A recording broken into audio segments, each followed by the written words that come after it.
validation, now I validate myself. Building inner strength, putting doubt up on the shelf. No more unnecessary drama, no more wasted time. Climbing higher constantly, making my own climb. Standing on higher ground, where excellence is found. My potential knows no bounds. Raising the bar, breaking ground. My network is my net worth. Choose your company wise. Surround yourself with eagles, not with sheep in disguise. Every interaction is a reflection of my brand. Quality over quantity, that's my personal command. Standing on higher ground, where excellence is found. My potential knows no bounds. Raising the bar, breaking ground. Whoa, I'm not just living, I'm manifesting my vision. Cutting through limitations with surgical precision. My expectations are my compass, my respect is my shield. To mediocrity and chaos, I will never yield.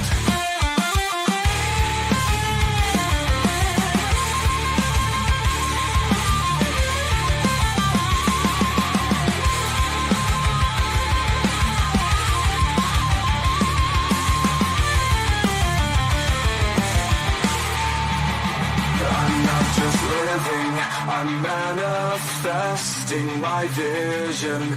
Cutting through limitations with surgical precision. My expectations are my compass, my respect is my shield. To mediocrity and chaos, I will never yield.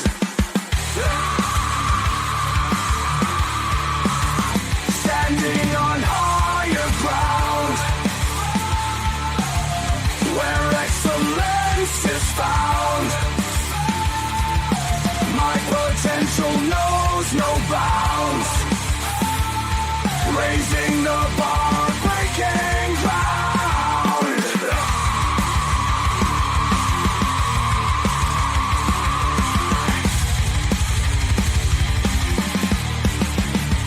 I'm not just living, I'm manifesting my vision.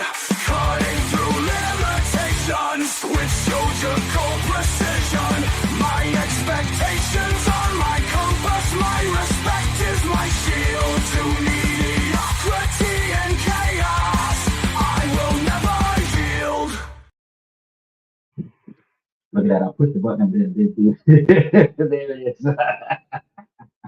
All right, how you doing, ladies and gentlemen? Welcome to This and That. I'm your host, Ned, where we talk about this, that, and everything in between.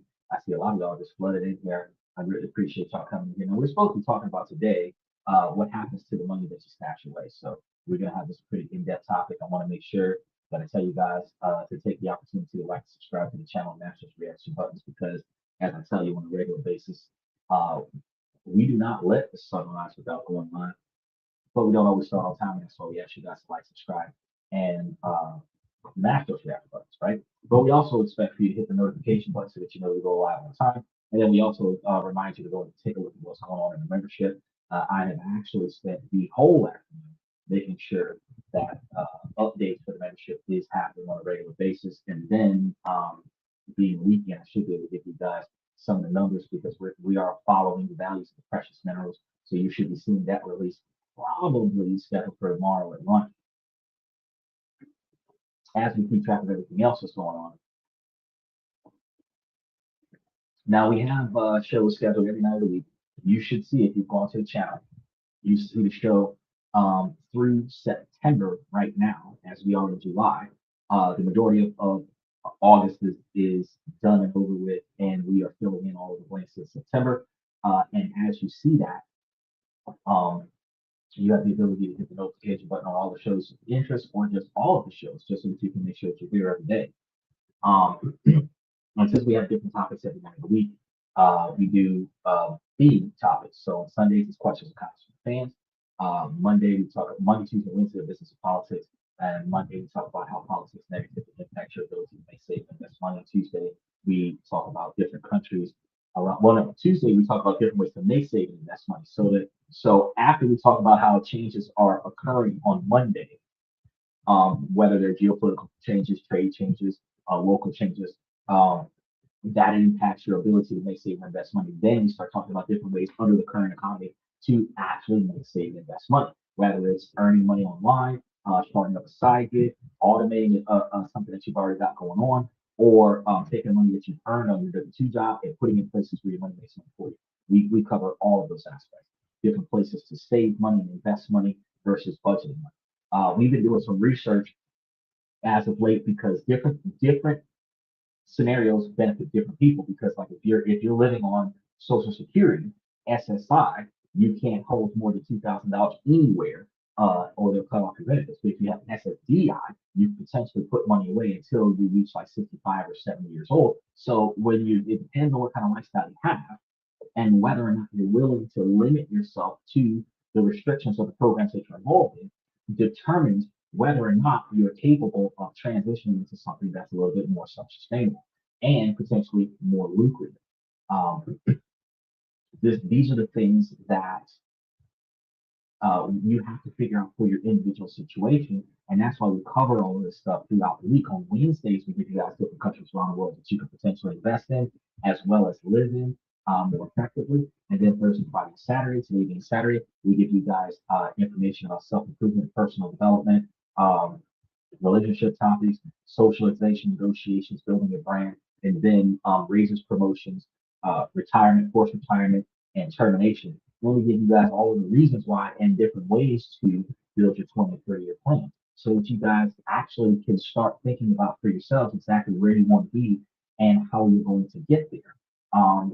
And then recognizing that you cannot rely on the Miss America path answer, which is the byproduct of the actual effort that it takes to get there. You have to look at what that byproduct is that you want, whether it's good health, financial stability, financial freedom, the ability to travel. Those are byproducts of what you got to do to get there. And then you have to really plan, how do I accomplish that, right? If you want to have the type of financial stability where you don't have to worry about where your money's coming from and all your bills are paid and extra money to travel and have fun with, you have to ask yourself, well, what kind of lifestyle do I need to have covered? And then how much fun do I plan on having? What kind of budget am I going to have for that particular lifestyle? And then reverse engineer that to an ultimate year over year plan, especially when you start considering inflation and when you start considering taxation on any long-term investment portfolio. You have to take all of this stuff into consideration, and that's when you start being able to find the finite numbers and the different investment strategies that benefit you. If you're second generation and you have a first generation that's still around that could potentially start this ball, special shout out to OG Kicks, you can have life insurance policies. You can build revocable trust depending on the situation, where it starts with generation one, where you being generation two, you can start with generation one and start building everything under that person's remaining life, and then have yourself as the first successor. So like Steven, he's living with his father. He's got this thing going on with his dad. He can build his leg as long as he doesn't directly interfere with his father's retirement benefits. He can build a legacy under his father's name, and then utilize the revocable trust, even as the power of attorney over the situation. Utilize the revocable trust in a way where he's labeled as a successor beneficiary, his father's the beneficiary. He can start building things in a way where 5, 10, 15 years from now, his dad passes over and it turns into an irrevocable trust and third party takes over. Whatever he built in that timeline, now he can start cashing out on that in a scenario where whatever he's got going on, houses, cars, everything that was written in the revocable trust, all paid for. Life insurance policy cashes out into the trust. The trust starts making money, make money for itself outside of taxable income because you work. it costs more money for a trust to pay taxes than an individual, but if you yourself are trying to deviate from having to deal with taxable income, if you do post-tax money from the trust, then the trust can actually pay taxes on the money and then send the money to you, and then you have non-tax or pre-tax money where they are, it's called post-tax money actually because it's already been taxed, so they're not going to tax you again. So when you get it, you're not going to have to worry about claiming this on your taxes because it is money that's already been taxed. They're not going to tax it twice just because you got it from an entity that paid taxes on it. So in that dynamic, you can set it up and you just have a guaranteed cash flow coming in and you can start building your life around that. You can still have your W-2 job. You can still have your own startup business situation. You can still be a sole proprietor of your situation. But if you built that first tier under the last generation, you have at least one self-sustainable trust that's giving you guaranteed money, even if it's not a lot, even if it's just $1,000 a month. But depending on how fast you can build this situation up, the fact is that if you have a base level of income coming in, you're never going to go undone. Now, for yourself, you can do one or two things. You can have that same irrevocable trust capable of taking on more guarantor information from the successor beneficiaries, where you continue to feed that trust, but you can also uh, uh, do an all stop with contributing to the trust when you decide to end up in a relationship with somebody, so that there no lawyer can say, well, your significant other contributed to the trust indirectly because whatever he or she pays for prevented you from having to pay for it, which allowed for you to contribute to the trust. So in that scenario, it's like you put money into the trust until somebody else comes in and they say, all right, well, I'm only going to receive from this. Since that person never contributed to the trust, even if they find the trust, even if whatever prenup or whatever else that you got going on, that is the one directional payment option. They can't really say, oh, I'm going to break that open and take what's mine out of it because that's a source of income for the beneficiary and you didn't contribute to it at all. So, these are ways that you can set up stopgaps, but building the kind of lifestyle that you want to have requires you to decide, one, how do you protect the money that you're building, and then two, which ways you're going to do it. If you're a young individual and you're not living on Social Security, disability, or anything like that, that'll prevent you from being successful with this, creating a health savings account for your medical expenses. While you're healthy right now, you're not going to be at 70 and 80. You're going to have regular checkups, medication. You might going to need assisted mobility devices. If you're traveling, you're going to need international health insurance. And if your health is complicated, you're going to have some pretty decent coverage. And if you're building the money now for your health savings account in the future, you can find yourself in a situation where your money is making money for you, and then you can actually contribute to your health savings account, or not health savings account, but contribute to your health from your health savings account, where your portfolio is split two ways because you have your 401k and Roth IRAs that limits you like $7,500 worth of investment money. But if you're putting away $15,000 a year, you can put another $7,500 into your health savings account, right? And out of like 45, 50 grand a year, that's almost 20% of your income, which means that you could still build a portfolio twofold where half of your money is going to cover your health and the other half of your money is going to cover your standard of living, where you would be able to live off of your health savings account year over year. And again, you can have that situation be a rollover into your trust, where any assets that you don't use personally goes into the trust for your legacy, and then whatever kids and grandkids, whatever comes about, can assume whatever's going on with that particular situation. You can also, I just found out recently, you have like pool um, special assistance trusts, which are designed to unilaterally focus on healthcare.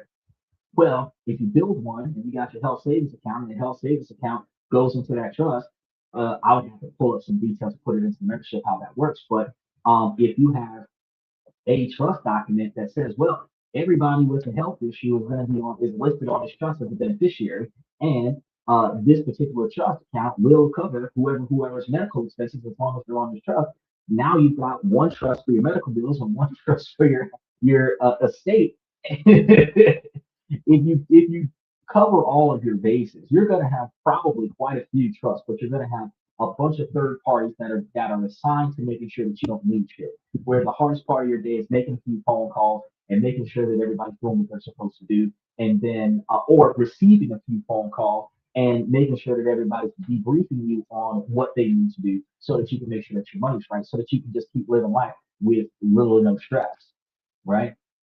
And that's one of the things that you've got to not only plan for, but put forth the steps into action to accomplish. Now, Trader says, what happens to the precious metals stackers regarding taxes? Do they pay taxes when they sell? Um, when it comes down to precious metals is a growth stock unless you get an ETF form. Then it's still a growth stock, but you might find an ETF form that might be a dividend paying stock. But for the most part, they're growth stocks as both ETFs and actual gold itself. You can buy shares of somebody physically holding gold. You can buy actual gold itself and stack them, or you can buy some ETFs related to it where it's just putting uh, electronic transfer funds, which means that you're giving a third party capital towards the value of that particular share without actually owning the physical copy of the share. So in all scenarios, doesn't matter how it stacks, you are obligated to pay taxes on at least the sell of the product because you're looking at the difference between how much you paid when you bought it versus how much you paid when you sold it. When you buy and hold, a lot of growth stocks do not require, or the government doesn't require you to pay taxes on the increased monetary value of the shares that you hold. You typically have to pay taxes on the earned income from the dividends that are distributed from the stock price. So if you buy, say, $1,000 worth of gold and you hold it and it becomes valued at $10,000 worth of gold, if you sold it at $10,000 worth of gold, you would have a $9,000 profit. That's when you realize income or payment or capital gains. The realized capital gains is the tax income. Now, let's say you have $10,000 worth of gold and it depreciates in value to $5,000 worth of gold. You could potentially claim the loss of monetary value in stocks with your taxation, depending on what your CPAs tell you about it, and not have to pay as much taxes on the actual capital gains for realized taxation. Now, we also have recognized observation that if you buy and hold the stock and it is paying dividends, the dividends that are being paid is earned income month over month. And that annually is going to be the amount of profit that you make for the year. And that is going to be added to whatever other income that you're making out of the year, which ultimately contributes to your ability to pay taxes on your earnings. Now, if you're the kind of individual that only makes money off of your brokerage account and nothing else, the amount of profit that you made off of your brokerage account is your taxable income level. So if you don't have a $50,000 job with $50,000 worth of assets being paid to you, which is a combined income of 100 grand, if you only have the $50,000 coming from the brokerage account, you only have a $50,000 income. And however you're taxed on that bracket level, that's how you would be taxed. But if you have 100 grand worth of gold and it's not paying you any money, and let's say that you leveraged it for $50,000 loan and you use that $50,000 loan to buy stuff. If you've got money somewhere coming in that would be considered taxable income that's paying on a $50,000 loan, then that money is not going to be taxed money because you're paying back the debt. The value of the gold is on paper with certain value, but at no point in time did you realize a profit because you didn't sell it. And if you spent loan money, the loan money is borrowed money, so that's not a profit either. And if you get money from putting in work to pay back the loan, that's returning what you borrowed. So that's not considered a profit. And that's why they call it a tax bill. It says, is this the same deal with people who collect coins made of precious metals? People who collect coins that are made of precious metals are doing exactly that. They're buying and holding the physical asset. You're not paying taxes on the stuff that's in your house. Now, if you sell the stuff that's in your house for profit, then you're supposed to allegedly claim the profits that you made off of selling the stuff in your house. So really, if you wanted to get down to the finite versions of that, is that if you were to have a garage sale and the money you made off of the garage sale is profits from assets sold in the house, technically that's an earned income. The average person doesn't claim that on their taxes. The average person doesn't even mention that money. That's hard up money. I had to sell my shit so that I could cover something that I didn't have enough money to cover, so that I could do something that I needed to do without having to borrow money from somebody else. Most people don't claim that money, but technically that would be an earned income. But let's say you have $100,000 worth of gold bricks in a safe in your basement. You got $100,000 of gold bricks in the safe in your basement.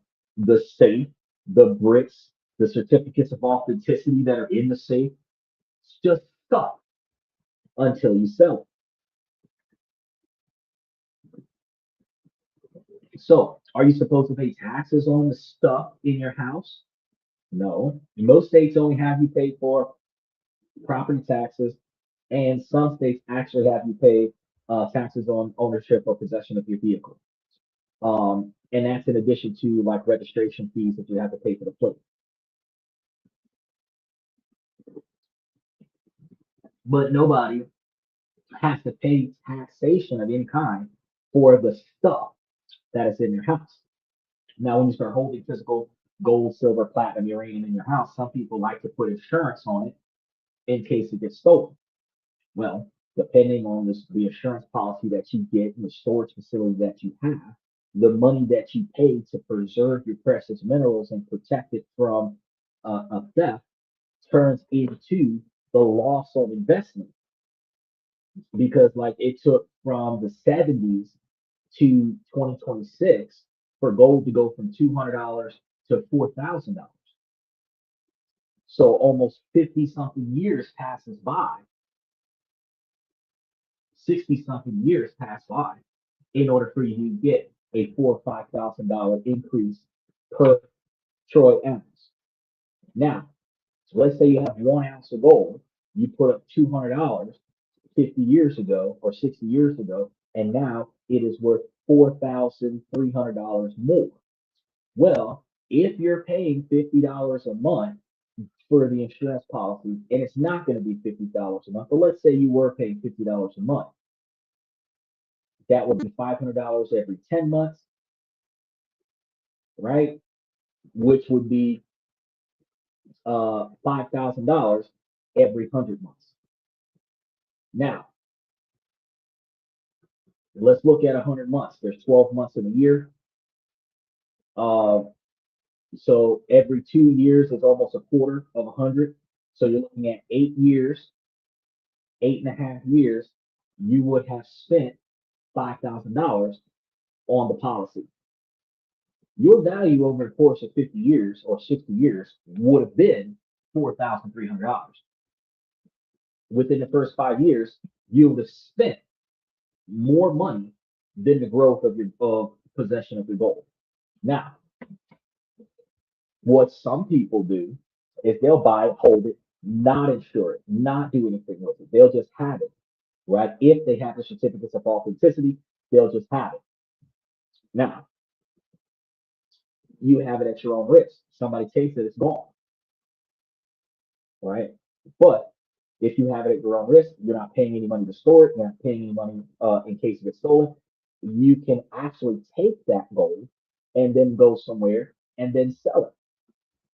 But when you sell it, the seller is going to sell it or is going to buy it from you for less than what you than less than the value, because at the end of the day, they got to turn profit off of it too. So if it's worth $4,000 an ounce or $4,500 an ounce right now, they might give you $3,000 for it, maybe 3,500 if you show the authenticity certificate, where they're going to make $1,000 profit off of holding it, taking it from you. Then they're going to melt it down and turn it into jewelry and put it out there and sell it for shit tons of money, where they can turn that $3,500 we gave you into 30 grand or more, right? But if you don't have a certificate of authenticity, they might only give you 70% of what the value is. So if it's valued at 4,500, they might only give you like 3,000, right? Or 2,800, something like that, which is not nearly as much as it's worth, right? So it holding on gold and silver, and then if you depending on how you hold it, because that's going to be another problem. Because a lot of people want to do that, Scarface, like Godfather style, big ass like 50-pound gold bricks or 5-pound gold bricks, and they think that, oh yeah, that's the shit, because it's showing wealth. The problem is that if you decide, let's say that something happens and we're in a post stabilized economy of some sort where credit cards don't function, digital transactions don't function, and the United States dollar, for some reason, wherever the fuck you are at the time this is going on, is worthless. In that dynamic, you are not going to be able to shave off a few ounces of gold off of your gold brick and trade it to the other person for whatever the fuck you need. You're actually going to have to give a gold brick to somebody for something. So if the gold brick is worth $10,000 and you want that car, you can't say, "Oh, well, I'll give you $1,000 for it." You've got a gold brick. They're going to take the whole brick for the car, and that's it. But if you had gold coins, though, if you had the little the blues, you might be able to trade one doubloon that might be worth like $1,000 for the car, or two doubloons for the car. So it kind of depends on like your logic behind how are you going to store your assets. But then you also have to think about for yourself, well, fuck, if I had like $10,000 worth of coins, of golden coins, that's going to be chaotic and hard to transport, which means you're going to have to get some of those big ass Jason Bourne briefcases full of coins. It just, but I don't know the kind of lifestyle you're preparing for. But those are some good questions. And it's in line with today's topic about holding on to your money, stashing away your money different ways.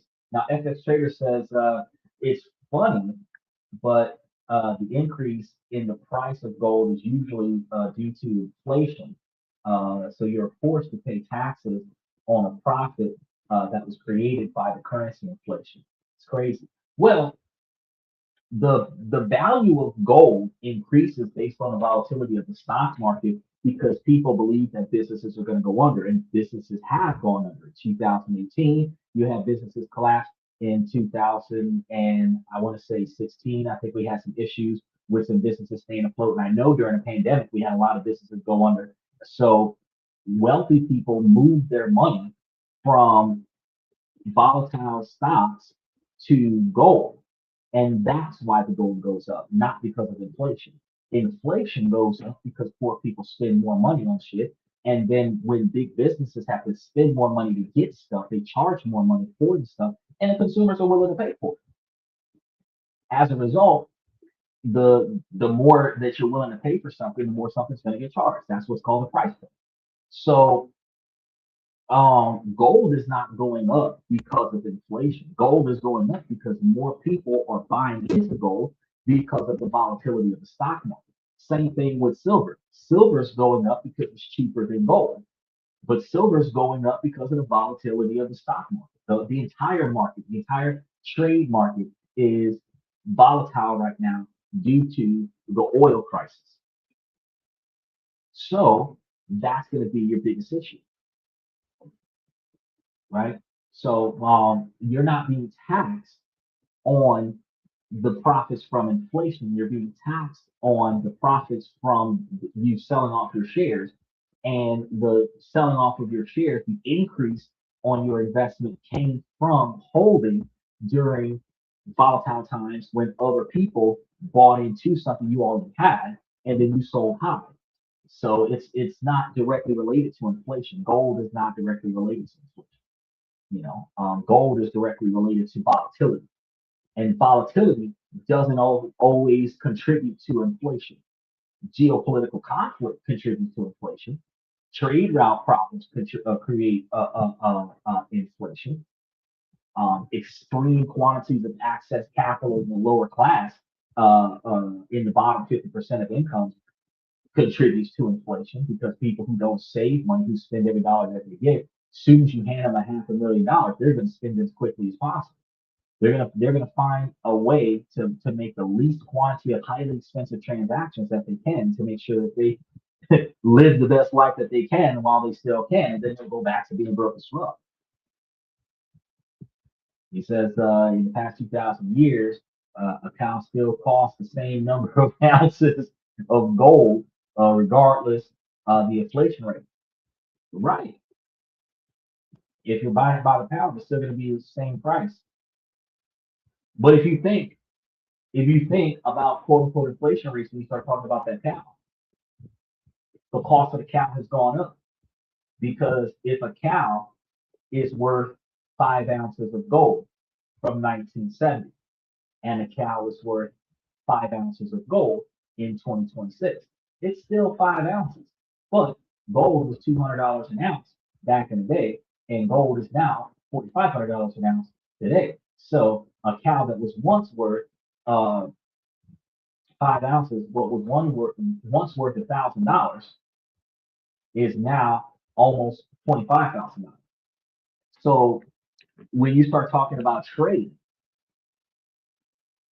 bartering, gold is going to maintain its value because if they're willing to take 5 shillings of gold in 1976 and they're still willing to take that same 5 shillings of gold in 2026, it's still 5 shillings of gold. But the difference is that 5 shillings of gold is thousands of times more valuable today than what it was when back in the day. So, inflation, we're so like I said before, we're not being taxed on inflation. We're being taxed on the increase of value. And I know some people say, well, what's inflation? No, inflation is the cost of the item going up due to the immense purchase of something. You're holding it and its monetary value has increased because the demand for it has increased, but they're not really selling gold to anybody. They're just selling the value of gold to everybody, right? So it's you're being taxed on the difference between what you pay for versus what you get, and that's like the capital gains tax. He says Nixon tried to inflate the cow, but the ounces are the same. The ounces are the same, but the price is different. The ounces are the same, but the prices are different. Now, today we're supposed to be discussing the ability to stash your money away and how that could potentially benefit you and sometimes harm you. Imagine that you got this secret. Maybe it's a coffee can buried in the backyard, fireproof safe bolted in the closet floor, or just a series of envelopes tucked between the pages of an old Bible or a book or something. Your own personal money bunker, your fortress of solitude, lined with cold, hard cash, right? Feels safe, doesn't it? In a world of digital threats, crashing markets, and unpredictable banks, that physical pile of bills can feel like the only real guarantees. It's your safety net, tangible testament to your hard work. And it's going to be your shield against any financial disasters the world can throw at you for the most part. It says, why is it so difficult to time the stock market? Well, that's a little bit different from today's topic, but I'll handle that question. I just realized my microphone wasn't as close as it should be. Okay. It is going to be difficult to time the stock market because the people who set the price You don't know when they're going to work. That's why. If you know that you get paid on Wednesday and you know that the bank it opens up at 8 o'clock Wednesday morning, you know that by 8:05 your money should be visible on your bank account because you know when they're going to operate. A business doesn't calculate, or the third party that calculates the business's share price, you don't know when they're going to operate. You don't know when the share price is going to happen. And it's not always real time. It might seemingly happen in real time because someone got the news, they did their calculations, they started making adjustments. When they got the news, somebody in the media got the news, they're reporting the news. The people who had insider knowledge starts moving their money around. As the news is projecting, the stock market is changing. As the stock market is changing, you're finding out about it. And there are people right now who have like whole rooms in their house, in their penthouse suites, in their corner office with like 30 monitors on it that is watching the majority of stocks like a freaking heart monitor system. And even they can't always time the market. You can see little areas in the trends and micromanage those trends and buy high on a trend, sell low on another trend, buy high on another trend. Every fifth transaction might be a beneficial transaction for you, and you might make 30 transactions out of the day. As long as you made more positive sales than you made negative sales out of the day, you have a net positive for the day. That's how day traders operate. You yourself as an individual cannot time the entire stock market because you have to understand that whatever the president says impacts the stock market. How products get to the country impacts the stock market. How customers spend their money impacts the stock market. And how customers spend their money is going to be impacted by how customers go to work. So when the government shuts down, less people have money. And it's not even the government agents that have less money. It's the people who were serving the government agents that have less money. And then the consumers that was buying products from manufacturers where, take for example, let's just use for example coffee near the fucking White House. Let's just use that for a second. Now, and let's just hit it. Starbucks coffee near the fucking White House. Okay. Now, Starbucks is a brand of coffee. Starbucks is not a government agency. But the Starbucks near the White House makes the majority of its money from the freaking FBI, CIA, and everybody else that works for the government. When a government tells 500,000 Americans take off until we figure out what we're going to do with the budget, you just lost 500,000 customers. So now Starbucks takes a dip. Now, the people that Starbucks buy their coffee beans from, it's not going to get paid as much. The people who Starbucks buys their cups from, it's not going to get paid much. The people who Starbucks buys their straws from, it's not going to get paid much. Wait, it gets worse. The people who the cleaning supplies, the electric bill, the water bill, all of the other utilities that otherwise would be coming from these establishments are not coming in, and each one of those companies is going to be a byproduct of the initial government shutdown. So you can't time the market because if you were banking on Coca-Cola, Starbucks isn't making sales because the government stopped working. But guess what? Neither is McDonald's. So Coca-Cola's not making no money neither. So you come to find out that indirectly the stock that you was playing into is hurting because of some shit that's happening somewhere else. Take, for example, the real estate investment trust that I was telling you guys about to buy into. I just found two or three other ones that we have in our list. The share value went down, which is a benefit for us because we're buying and holding for the growth. Now I have 5 or 6 real estate investment trusts that are operating above 22% return on investment. And why is that happening? Because we went back to war. We're taking more troops and sending them out there to the battlefield, which means there's less people paying rent, which means the real estate investment trusts are going to be hurting. And that is a secondary byproduct to the other thing where big business is no longer able to buy more than 305 or 350 houses, and all of the single family homes have to be put up for sale. So if they've got 1,000, 2,000, 3,000 houses in their portfolio, they got to sell that shit and reduce it down to the maximum limit that they're supposed to have, and then turn over most of that stuff into rental properties, right? Which means that while they're restructuring, their share value goes down, which means the rest of us can buy into that shit. But we couldn't time when that shit was going to happen. We just knew when I told you guys that this was going on, what, a week or two ago? And then shortly after that, a couple days after that, boom, the market changes. It didn't change the day that I said it, it changed a few days later. And that's why I tell you guys, you're not supposed to be trying to time the market. What you're supposed to be doing is buying and holding. And when you see a market shift that's beneficial to you, buy into it. Is the media complicit in manipulating the short-term market prices? I'm not going to contribute towards the conspiracy theories. I can tell you that with social media out there, there's a lot of entities that can produce fake news, and any news, whether it is deliberately intended to modify the market or just a circumstance of informing the public, because First Amendment right to freedom of speech is coupled with the right to know what the fuck's going on. So anything that's happening, anything newsworthy, it is our entitlement to know that stuff is happening in our country, in our cities and states.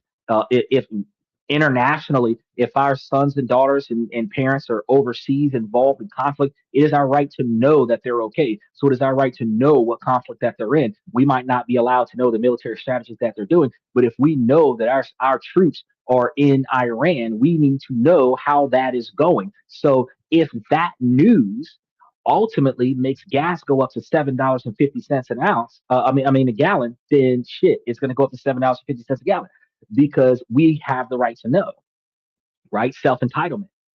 So I'm not going to say that media is complicit, because complicit implies that they're deliberately involved in a conspiracy level to manipulate the market and cause a disarray. No, the media doesn't have to do that. Consumer spending can manipulate the market. The reason why, like, all it takes is for somebody to use the N word. Target loses a bunch of money. Calvin Klein lost a bunch of money. Nike lost a bunch of money. You know, it doesn't really take the media to manipulate the market, but the average everyday news that's been happening since January of 2025, and actually I'm going to go as far back as saying November of 2024, just about every news release that has happened since November of 2024 has directly impacted the stock market. Not because they're complicit, in my observation, it is because the news changes the way people think about things. When new tech is released, people might buy into it, thinking it's the next big thing. When Tesla lost 14% because Donald Trump stopped supporting the EV tax credit, that wasn't a joke. He cut it off. You are no longer getting $7,500 off of your $55,000 Tesla. And a lot of the times that was the only reason why people were buying a fucking Tesla, was because that $77,500 that went towards the value of the car could reduce the down payment on a car low enough for somebody who otherwise couldn't afford it to be able to afford to get into the car and still have those high $500 and $700 a month payments. That a $50,000 car that's looking for at least 10% down, if not 20% down, a $55,000 car is looking for like $5,500 down at the very least. If you got a $7,500 tax credit, Tesla might, instead of saying, oh, well, you got to give me 10 grand for this car, they might say, well, instead, give me $2,500 for this car, and you can drive away with a $55,000 car, which made it better because Ford and Chevy and everybody else with gas power cars were like, nah, Bo, you got to give me 8 grand for this car.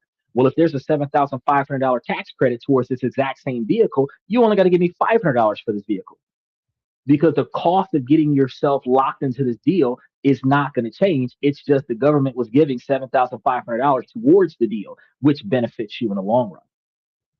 So no, it's not. I'm not going to contribute to the speculations that politics or the news media is manipulating the stock market. But emotional impulse buying is definitely compromising the ability for sound financial decisions. And that's the reason why we're able to put our time into doing smart research, not emotional investing, and be able to make changes in our ability to invest in the future, and then benefit from the volatility of everybody else. Because all of the people that are running from the REITs, the war is not going to last forever. And those REITs are going to go back up in value. And those REITs that are giving you 22 to 23, 25% return on investment right now, those REITs, if you buy them now, you're going to be locked into that price for as long as you own those shares. Your main goal is the dividend payout. Your main goal is not the share price. So the share price can run flat for 10 years, but if you're getting 25% return on investment on freaking 100 grand, that's 25 grand that you're getting back, where the S&P 500 would have only gave you 10 grand. He says Tesla is a good car, but the tax credit was very important for Tesla.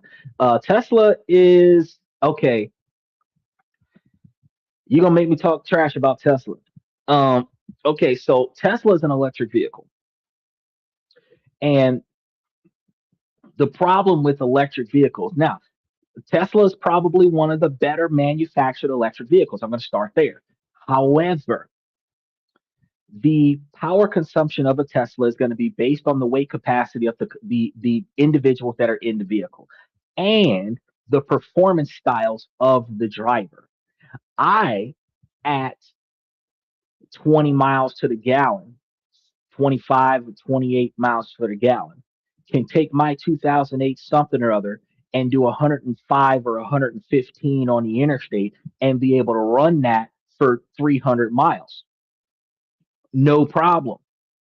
My gas mileage is locked in on the performance of my vehicle. As long as I do regular tune-ups, I don't have anything to worry about. It doesn't matter how heavy the vehicle is. It doesn't matter if I'm towing something on the back. If that's the kind of mileage I'm getting, that's the kind of mileage I'm getting. But with an electric car, the EPA rating for the electric car is based on one regular sized person driving the car with no luggage, no passengers.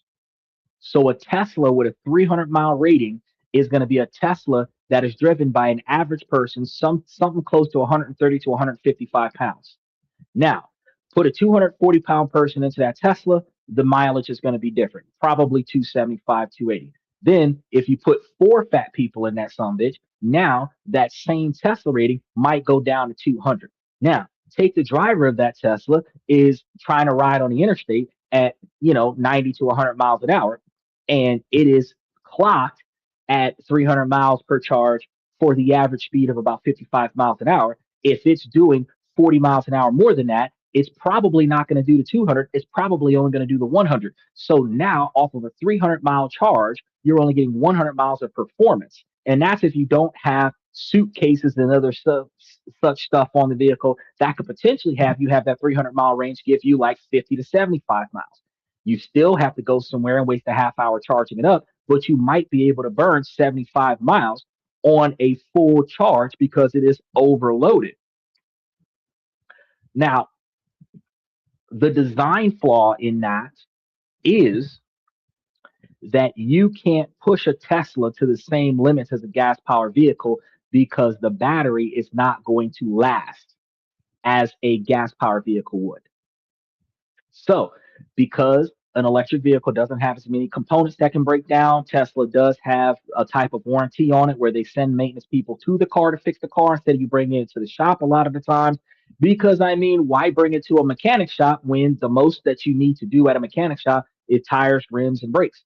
Everything else is a portable electrician that can come through and knock the shit out. So they could just send somebody to you, which saves them money on mechanic shops. So that's a plus. But I'm not gonna say, well, Tesla's like a damn good car. No, it's not. Fucking $155,000 for some of these bastards, $55,000 for the cheap ones, which is $20,000 to $30,000 more than the average car, because a $55,000 Model X is way more expensive than a $25,000 Honda Civic or a $30,000 Toyota Camry. Way more expensive, right?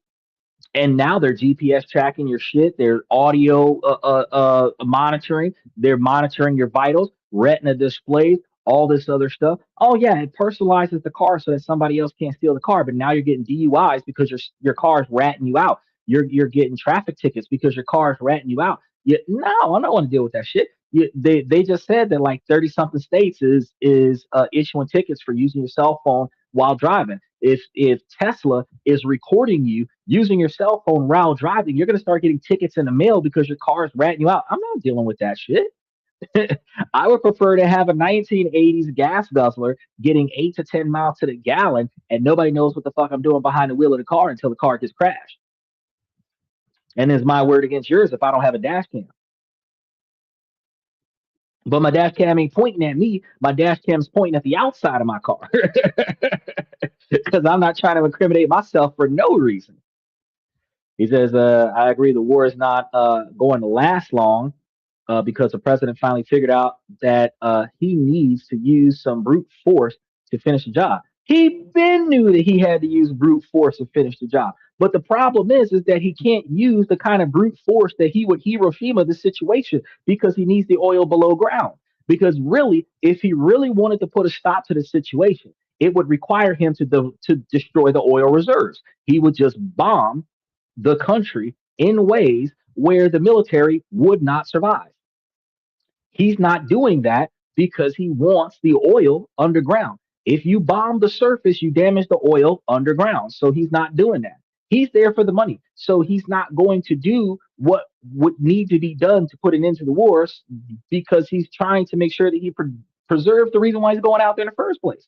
Now, that stretches the war out a little bit longer, cause a lot more casualties, but the ends, which is billions of dollars of oil, justify the means, hundreds of thousands of American troops being sacrificed for a billionaire to make a bunch of money. He said, I meant that Tesla's good for an electric car. Yeah, you better clarify because when you said up here Tesla's a good car, I'm like, it's not. It's overpriced. It's overpriced. Now, if Tesla, if Elon Musk made Teslas $5,000 or $10,000 cheaper than a gas power car, then I would say yes.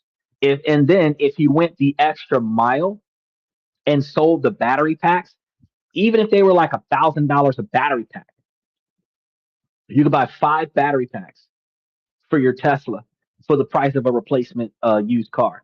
That would make a lot more sense. And then if they were interchangeable, that would make it even better because you could actually have a charge station at your house that would charge your power supply.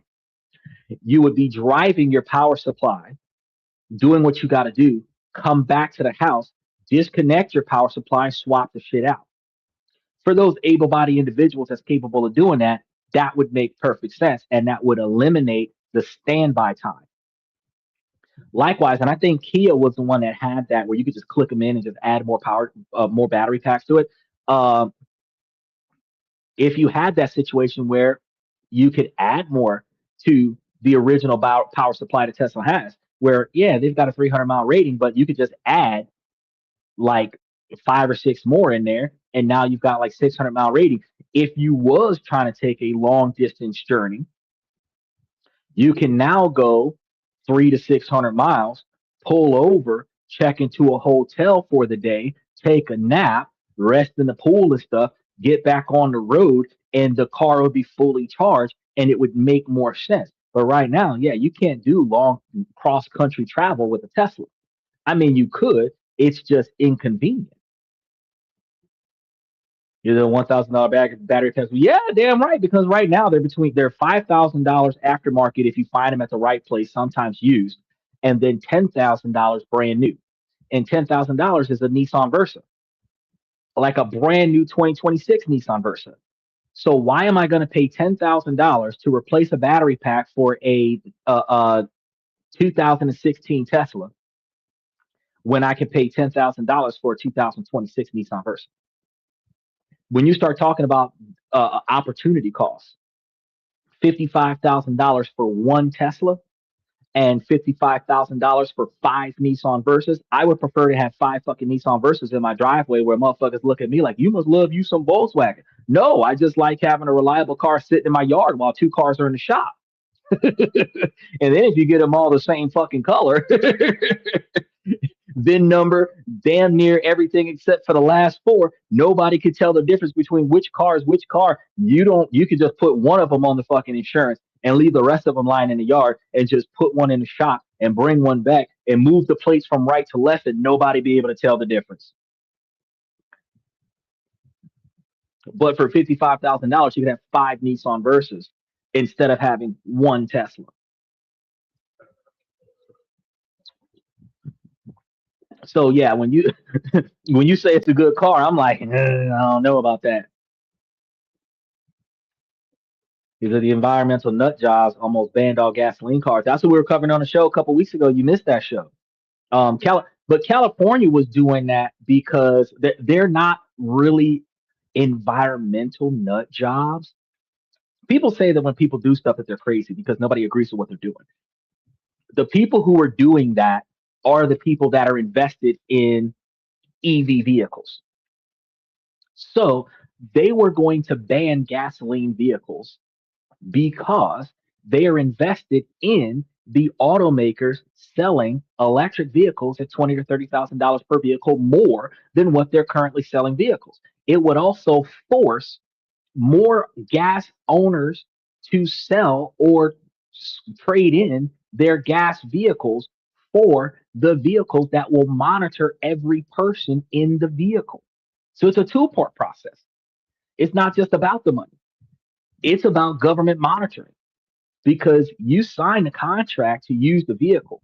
You sign a contract to have all of this equipment allowed to be functioning in your vehicle.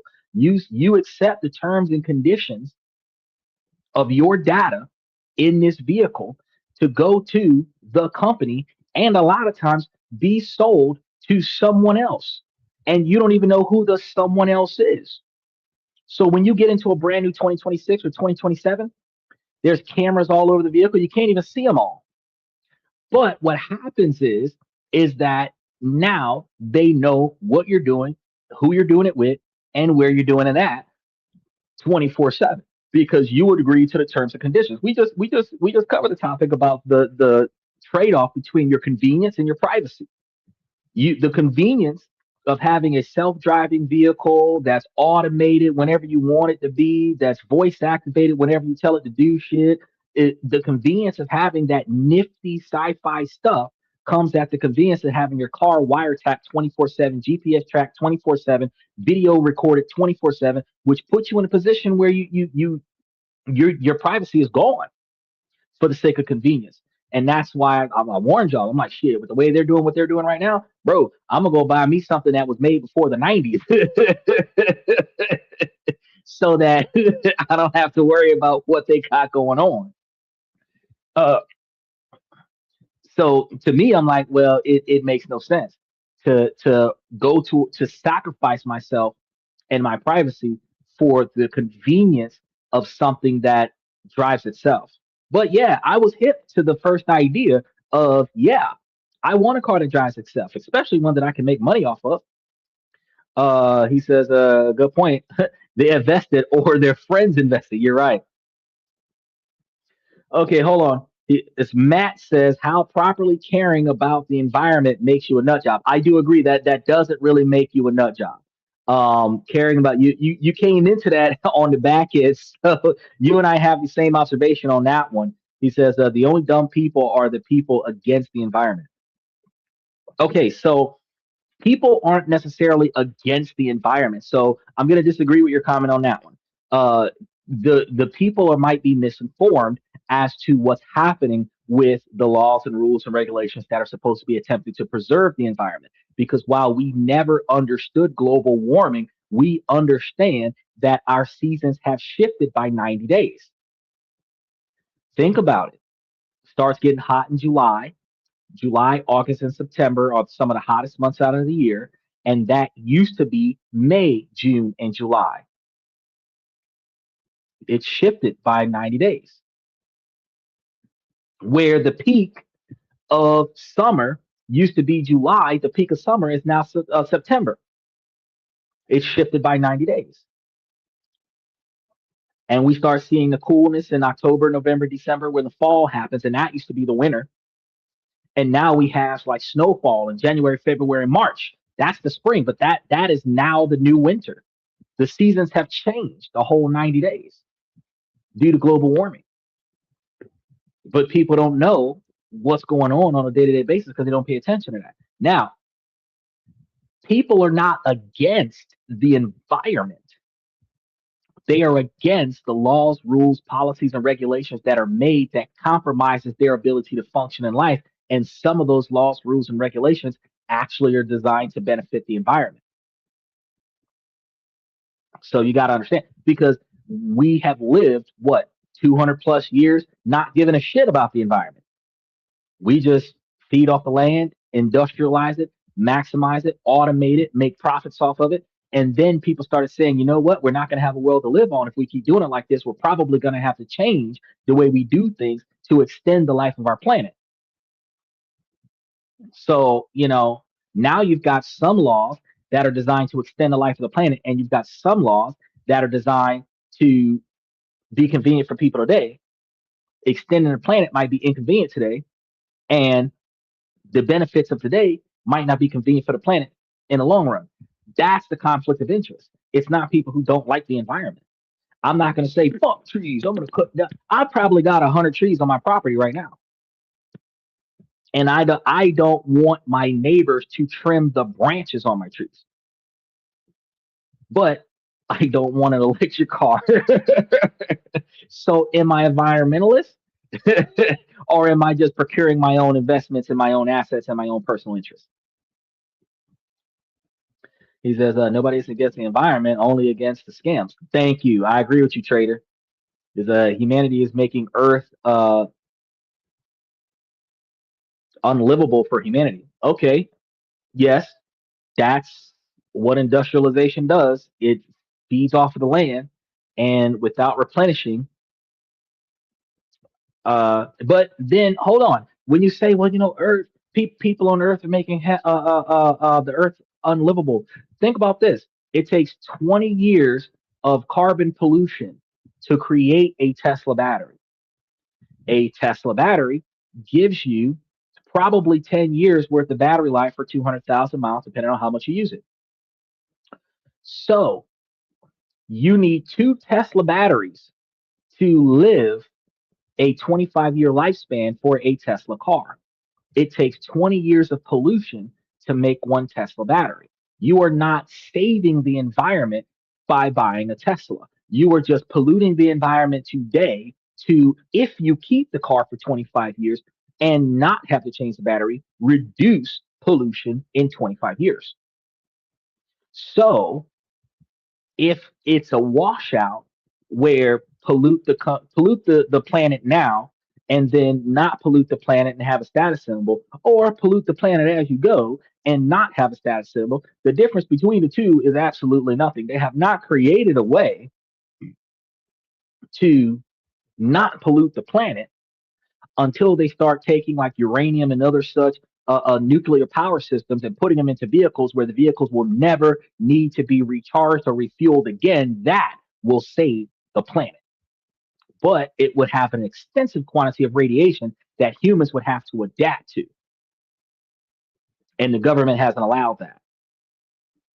It says the planet used to be much hotter than today in the past few million years. And we also had a few ice ages. Well, it's a lot hotter now than what it was 50 years ago. He said we can adjust to the heat, but not as much to the ice. Well, you're right about that. Okay, he says the air against the environment as they don't change no matter the law, regulations, etc. If humanity weren't against the environment, then they would choose personal to make change. Well, I think that humanity likes convenience and they don't like the responsibility to make convenience. So they will go with the easiest path possible. Yeah, we do choose to industrialize. He said, got nothing to do with Tesla. So you're excusing your damage to your home because of others. Uh, are you saying I'm weak? Or are you saying that my argument is weak? Because no, Tesla. I just gave you a whole scenario where Tesla batteries are polluting the environment, and in order to create them, and the usage of a Tesla is going to save emissions over the lifetime of the vehicle, and the quantity of emissions that are the quantity of carbon pollution to create the vehicle is not offset by the lifespan of the usage of the vehicle. So, oh, okay, humanity is weak. Yeah, humanity is not just weak; it's lazy as fuck, and we're picking and choosing based off of the finished product. The Amish kind of have the best way to do it, but nobody wants to live like the Amish. But when you start talking about pollution and saving the environment and this, that, and the third, an electric car doesn't benefit the environment because the quantity of pollution that it takes to create the battery pollutes the environment before the car is created. And then after the car is created, if it doesn't end up in a crash within the first 3 years of creation, the car might last the 20 years to wash out the difference. Because like I said, 20 years of pollution to create the battery, you must have the car for 20 years in order for it to balance out, and 5 more years in order for you to be a benefit. It's also a financial strain because you're spending an extra $20,000 to $25,000 for the vehicle, sometimes $30,000 for the vehicle, and the money you save on fuel and repairs is going to be offset with 25 years worth of ownership.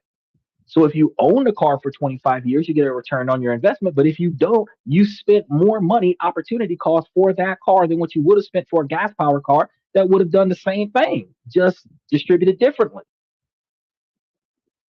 So the observation is that I'm not making an excuse for damaging my home because of others. I am validating and verifying that the human race does not pay attention to the environment, and the human race does not pay attention to what will benefit the environment in 100 years, because a lot of people don't plan on living another 20.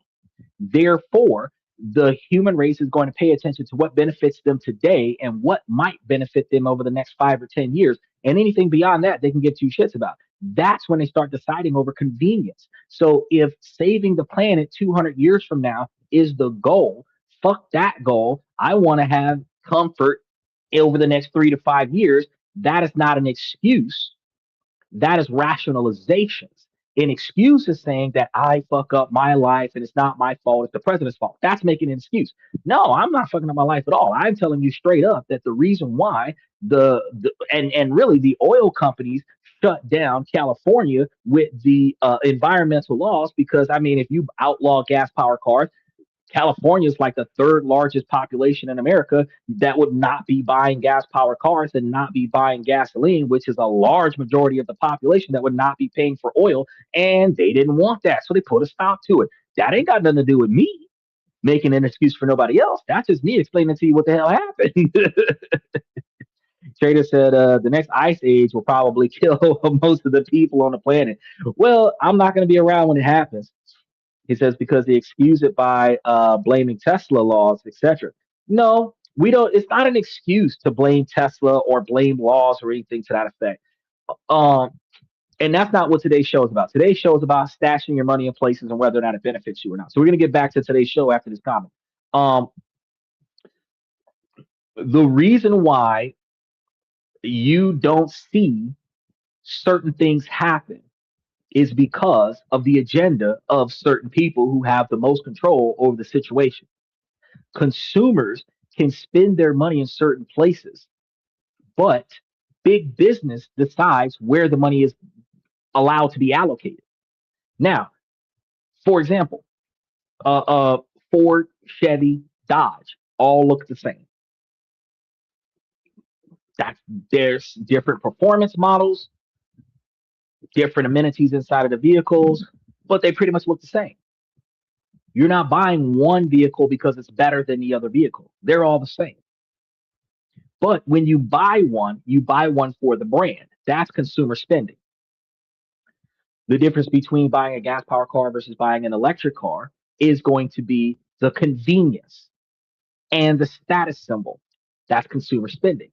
But the laws that allow us to buy an AR-15 without a tax stamp versus the law that allows us to buy a electric vehicle with a tax credit, or the solar panel law that they did away with recently, that you could buy a shit ton of solar panels and they'll give you tax credits for it. Going solar used to be highly promoted by the government. Now it's not backed by the government as much. People were incentivized to spend money on green energy and renewable energy, and they're no longer being incentivized to do that, which means that I would have done it for the money type of decisions that consumer spending would have been made. Big business would have encouraged that, and now that encouragement isn't there. Now that that encouragement isn't there, people have to buy it because they find value in it, not buy it because they'll turn a profit from it, right? So again, they're not making excuses by blaming the law or blaming Tesla, etc. They are putting their money where their best interests are, and it's just so happened to not be with climate control. They don't benefit today from climate control. Their great grandchildren are not going to benefit from today's decisions, but the people who are spending their money today are not spending their money towards climate control. They're spending their money towards convenience. And that's not an excuse. That is an observation. And it's a rational observation. Okay, this is the last comment. He says, people don't do anything about it personally, and leave it to the government, businesses, etc. Yes, you and everybody else leaves it to the government. And that's the reason why things are the way they are. There's what, 501 people in the government that makes the decisions for 300 something million Americans. And they're supposed to only be there for 2 years, but they're there for 20 and 40 and 60 years because you, me, and most of the other people who don't ever run for Congress, you, me, and everybody else here in this country who don't run for senator, who don't run for other levels of Congress, where you see that the only criteria to be the president of the United States is to be over the age of 35, born in America, and lived in America within the last 15 years. That's the only three criteria. So why are there not a million people running for president every election season? Why is there only like 3 to 5? One Republican, one or two Republicans, two Democrats, and then one independent.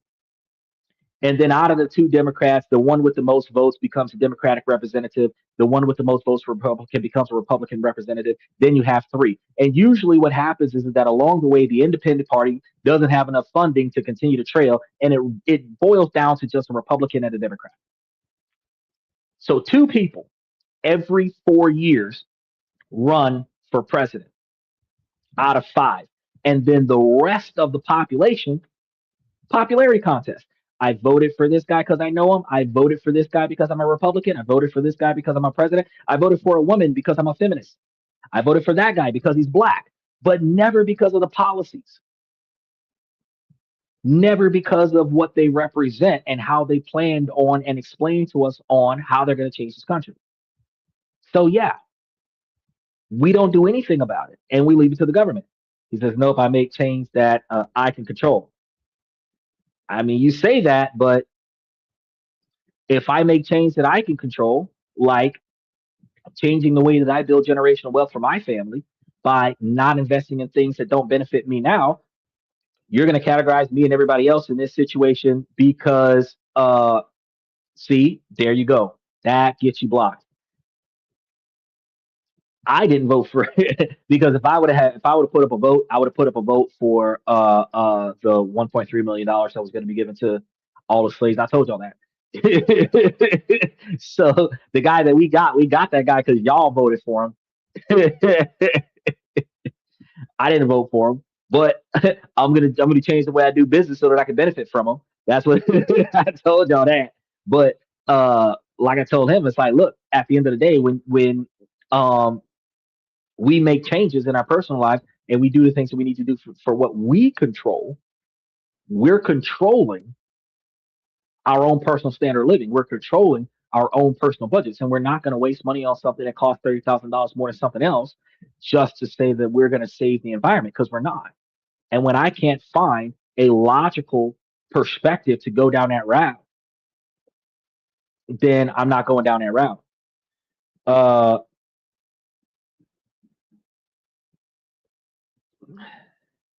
All right, I told y'all I was going to get back to the main topic because we're supposed to be staying on the main topic about stashing your money away.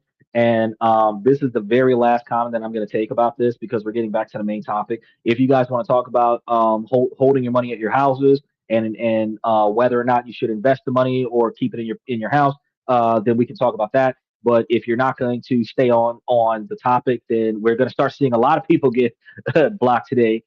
Sunday is questions and comments for the fans. You can ask me whatever you want about yourselves and anything that you're interested in. It's not about me on Sundays, but today we're supposed to be focusing on your money and your stash. Now you're asking, did I vote for him? No, I didn't. And you're asking me why would I vote for the money to slaves? There aren't any to give it to. Actually, there is. Statistically speaking, that the way the dynamic worked out, anybody that was born before 1965 would be one of the direct descendants that would qualify for the money. And based on that observation, since I know individuals that are born before 1965, I would directly benefit from that particular vote. So, under that observation, I would again be voting on my own best interest as well as the interest of the people around me by making sure that if any event that would have happened, that the people that would benefit from that would also benefit me as well. So I'm not going to make a vote that benefits you. I'm not going to make a vote that's a popularity contest. I'm not going to make a vote that benefits a political party. I'm going to make a vote that directly benefits my household. So if voting for the $1.3 million dollars that was being offered at the time would put that money in my pocket, then that's what I would vote for. The same way if somebody decided to say, well, everybody gets one free electric car if you vote for me. If I wanted an electric car, then I would vote for that person. If they say, oh, well, free housing for everybody. If I wanted a free house, then I would vote for that person. If they say, oh, well, free healthcare, I actually voted for that person when they said free healthcare. That person didn't even make it. So at the end of the day, if I wanted free healthcare, I'm going to vote for free healthcare. The observation is that you put your vote where it benefits you. You don't put your vote towards the popular people. You don't put your vote towards other people's influence on you. You put your vote where it directly impacts you and your household because that's how you benefit from what's happening. Because when these people get into office and they do what they do, that is beyond your control. But if they keep their word and they say that they're going to do certain things that you will benefit from, and they do it when they get into office and you voted them into office and your vote went towards your benefit. But if you're broke, if you're living paycheck to paycheck and claiming to be a diehard Republican, and the Republican Party is passing policies for people who have more money than you have ever seen in your lifetime, then you are voting against yourself because the Democratic Party puts money back into the pockets of the people who live paycheck to paycheck, and the Republican Party keeps money in the generational wealth where they inherited millions of dollars from somebody who died, and they're going to get millions more before they die, where their kids are going to have tens of millions of dollars before they even know what the fuck to do with it. That's where Republican decisions are made. But for those people who want to claim to be Republicans, but they're living paycheck to paycheck, they're going to work every day, they're hard blue blooded Americans that are working regular jobs like everybody else, less than $100,000 a year jobs, most of them, and they're claiming to be diehard Republicans, but you're living a Democratic lifestyle. And Lord knows when you get to retirement age, you're benefiting from the Democratic decisions because Republican decisions are taking away from Social Security, disability, veterans benefits, all this other shit. Well, they're procuring the veterans benefits, but Social Security, disability, and all those other programs, they're pulling away from those. They're pulling away from TANF projects, SNAP programs, and everything that you would benefit from. People that are low income housing that have children, the child care funding, all of that stuff's being pulled away. And then you're in a position where you need stuff and the government no longer provides that. So you're putting yourself in a compromising position unnecessarily because you want to scream Republican. You can put whatever you want on your voter's registration card, but when you go to vote, vote for the policy that benefits you. Don't vote for the one that says I'm a Republican or I'm a Democrat. Vote for the one that benefits you. If you need government assistance to sustain your standard of living, vote for the fucking government assistance. It doesn't matter who represents it. Just vote for whatever benefits you. Right? All right, now let's go on to this main topic. So, what if I told you uh, that feeling that you have of safety, the one that we told you about earlier about having a little bit of money stashed away at the house? What if that bunker, the one that you've so carefully built to protect yourself, is actually a financial trap? Because the truth is, a bunker can be a trap. Today, we're going to show you exactly how the walls are poised to collapse. Okay. So we're not talking about some hypothetical scenario. we're talking about three specific relentless forces already closing in, ready to undermine your financial future. We should all know about inflation, but then the one that we very rarely talk about, which is physical disasters. And the one that we just finished debating on for the last hour, the long term arms of the law. Now, this isn't about shaming you for wanting security. This is about revealing the hidden dangers in the very strategies that you're using to get there. So, to see what's at stake, let's talk about two people. We're going to give two examples. We're going to give an example of a guy named Barry and a guy named David. So a decade ago, both of them had the same goal, which was financial security. Each managed to save up a significant sum, like 50,000, 50 grand, right? And they both were proud about it, and rightly so, because I mean, shit, if you was able to hold on to 50 grand, that's tough. But this is going to be where the stories take a sharp turn. Example number one: Barry. Barry's cautious, deeply mistrustful of the financial system, took his 50 grand in cash and locked it away in a heavy duty safe in his basement, his money bunker, right? He slept well at night, knowing that his life savings were just a few feet away, untouchable. David, the other example, was just as concerned about the safety, but he channeled that concern differently. He took his $50,000 and, well, he did something that seemed on the surface far riskier than Barry's fortress of cash. Fast forward 10 years, Barry opens a safe, the $50,000 is still there. Every last bill. It looks exactly the same. But Barry is devastatingly poorer. He can't afford the things that he used to. His dream of comfortable retirement has evaporated. His bunker has become his prison. Meanwhile, David, who took that supposed risk, hasn't just prevented his wealth from being taken, preserving it and whatnot. He's grown it into a small fortune. His financial position is going to be stronger than ever. So, what did David know that Barry didn't? Well, what allowed him to thrive while Barry's wealth withered, we want to find out what that was. And the answer is going to be key to dismantling your own financial debt trap and building a fortress that can actually withstand the future. The first and most relentless enemy of your cash bunker isn't a thief who kicks down your door and runs off with all your shit. It's the thief who is already inside, working silently 24/7. And his name is inflation. So, here, the word we're going to hear all the time is inflation, but most of us have become numb to actually what it is. And we think of it as a small number on the news. But for your money in the bunker, inflation is very real. It is a slow corrosion, like acid, that is dissolving the value of every single dollar that you have stored in your vault there. Because your cash is going to earn a return of exactly 0%, not a single penny of interest. It is just sitting there. Meanwhile, the world outside of your bunker is constantly getting more expensive. The price of groceries, gas, healthcare, housing, it's all going up. That's inflation. And because your cash pile isn't growing with that inflation, its ability to buy those things, its purchasing power is relentlessly shrinking. And what do we mean by that? Well, if you remember back in the day, you used to be able to buy gas with a quarter, fill your tank with a quarter. Now, to fill your tank, it might cost close to $100. Your purchasing power to buy the same quantity of gas has shrunk. You require more money for the same quantity of resources than what you used to back in the day. That's what we identify as inflation. So if you only had 50 grand, and back in the day, 50 grand might have would have lasted you 10 years. Today, 50 grand might not last you 6 months. The money doesn't go as far. So let's put some hard numbers on this.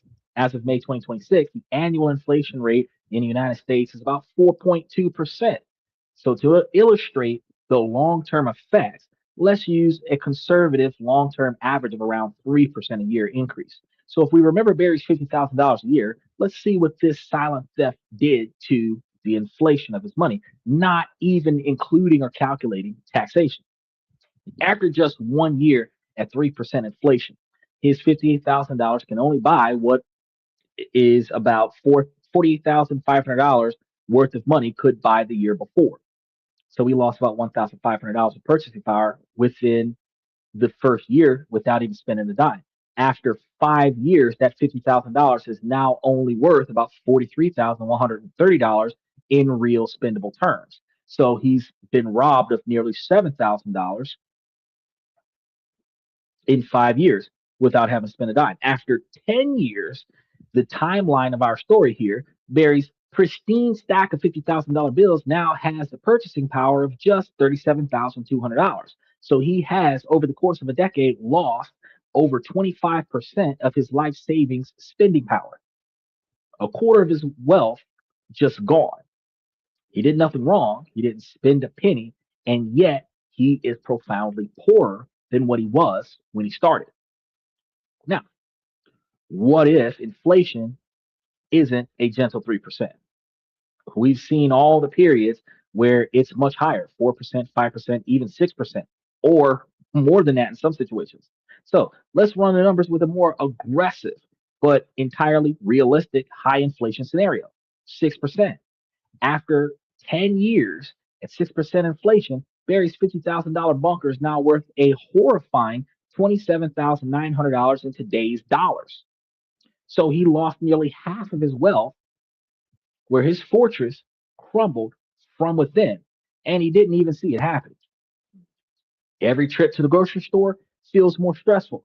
The dream of buying a new car seems impossible. The retirement he planned for is no longer viable. Now, this isn't just a thought experiment. This is the mathematical certainty of hoarding cash. You are guaranteed a loss. And while you are sleeping, while you're at work, the silent thief of inflation is in your bunker, tirelessly stealing from your future self.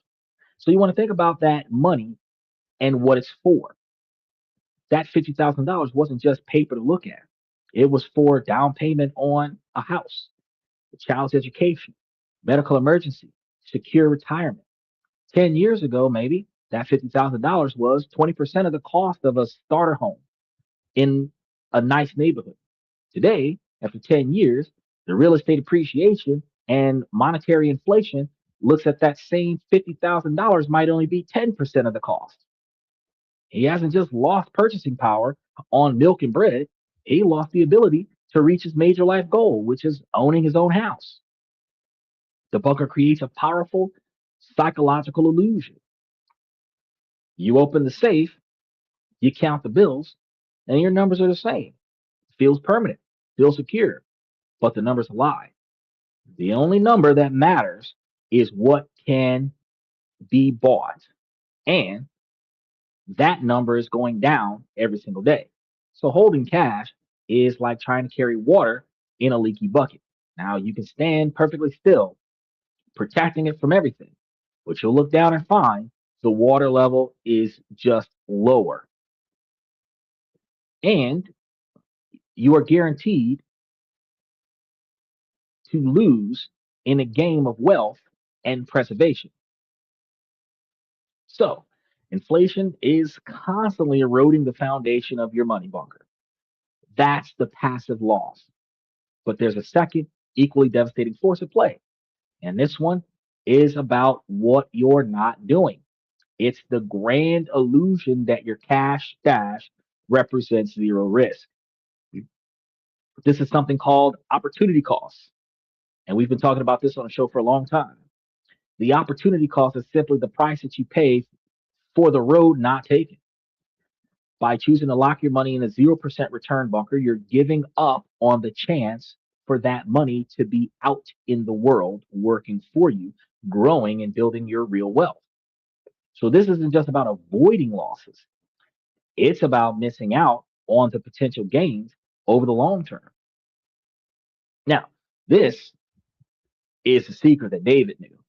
He understood that the true financial safety isn't about hiding your money, it's about putting it to work intelligently. So let's go back to David's $50,000. He didn't hide it. He put it into a simple diversified portfolio of investments. Nothing fancy, no high risk bets. But let's imagine his portfolio earns a conservative average return of just 4% a year. Not a lot of money. After 1 year, while Barry's $50,000 was shrinking in value, David's $50,000 had grown to $52,000. After 5 years, it's worth $60,800. And after 10 years, David's initial $50,000 investment has grown to over $74,000. Now, let's compare. After a decade, Barry is left with cash that could only buy $37,200 worth of stuff that could, a decade ago, assuming 3% inflation, David had $74,000 to buy. Same quantity of stuff, same timeline, different quantities of capital to be spent on it. The gap between them isn't just a few $1,000s, it's a life changing difference of nearly $37,000 in real functional wealth. David has effectively doubled Barry's outcome, where David could buy more stuff, twice as much stuff, as Barry could under the same conditions in the same economy. And the 4% return is incredibly conservative. Historically, diversified portfolios have often done far better. What if David's portfolio averages 7% annual return, which is closer to the long term average of the stock market? After 10 years, that's $50,000 would have ballooned into nearly $98,500. He would have almost doubled his initial investment, while Barry lost almost a quarter of his wealth in real terms. The chasm between their financial realities is now immense. Now, this phenomenon is what experts call cash drag. It's the dead weight of your non performing money holding your entire financial life back. Your cash bunker isn't a fortress, it's an anchor. It's holding you in place while the tide of economic growth moves on without you. It says the economy that is based on inflating the currency is a kind of a scam that favors the government, but not the average citizen. No, actually, inflation is. So here's the thing: inflation is identified as the difference between how much stuff you could have bought originally and with the same quantity of money. So let's say you could have bought 10 cows in 1976. And for the price of those 10 cows, you can now only buy one cow in 2026. That means that your purchasing power has depreciated 90% because you're only able to buy 10% of the cows that you used to be able to buy with the same amount of money.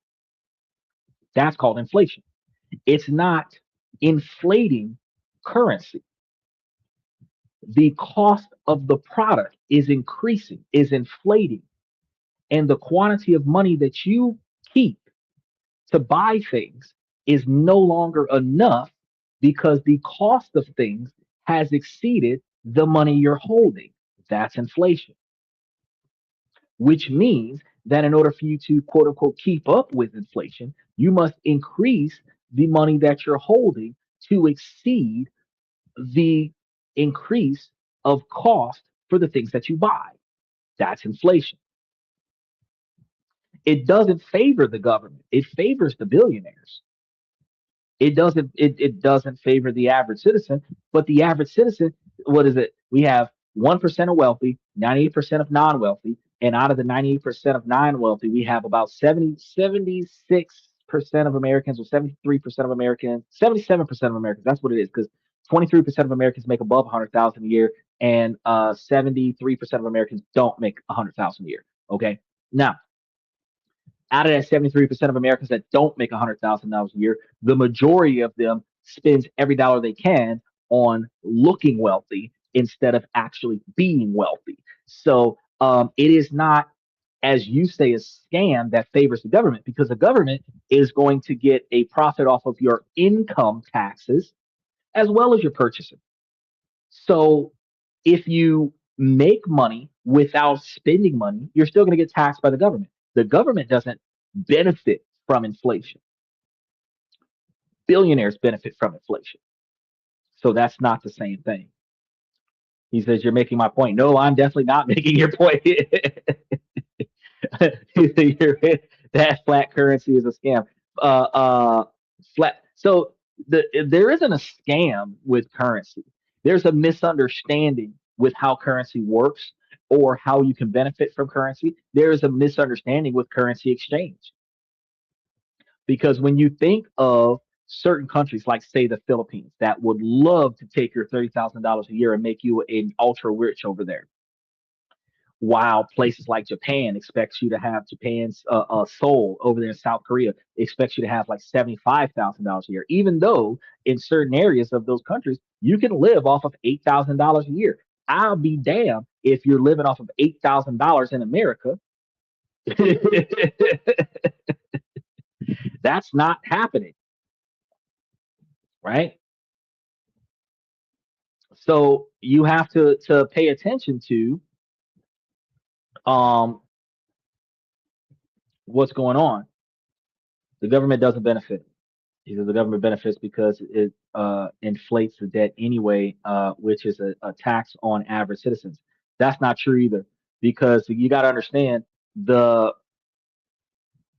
the big business sets the price, and people pay the price. The government is a non-existent entity that represents 500 plus people making decisions, and those 500 plus people are benefited by lobbyist investments, which are billionaires, millionaires, and billionaires that pay people to make decisions on their behalf to create laws. That's not the government. That's big business. That's the wealthy. That's the ultra wealthy. So the government does nothing but create laws and enforce them. Rich people influence the creation of laws or influence the lack of enforcement of laws. That's rich people. That's not government. And the inflation is consumer spending. So poor people contribute to higher prices, because if poor people didn't want to pay that price, big business wouldn't sell it at that price. The more that poor people are willing to pay more money for the same shit, the more that big business can raise the price. So that's not government at all. Government does not benefit from that.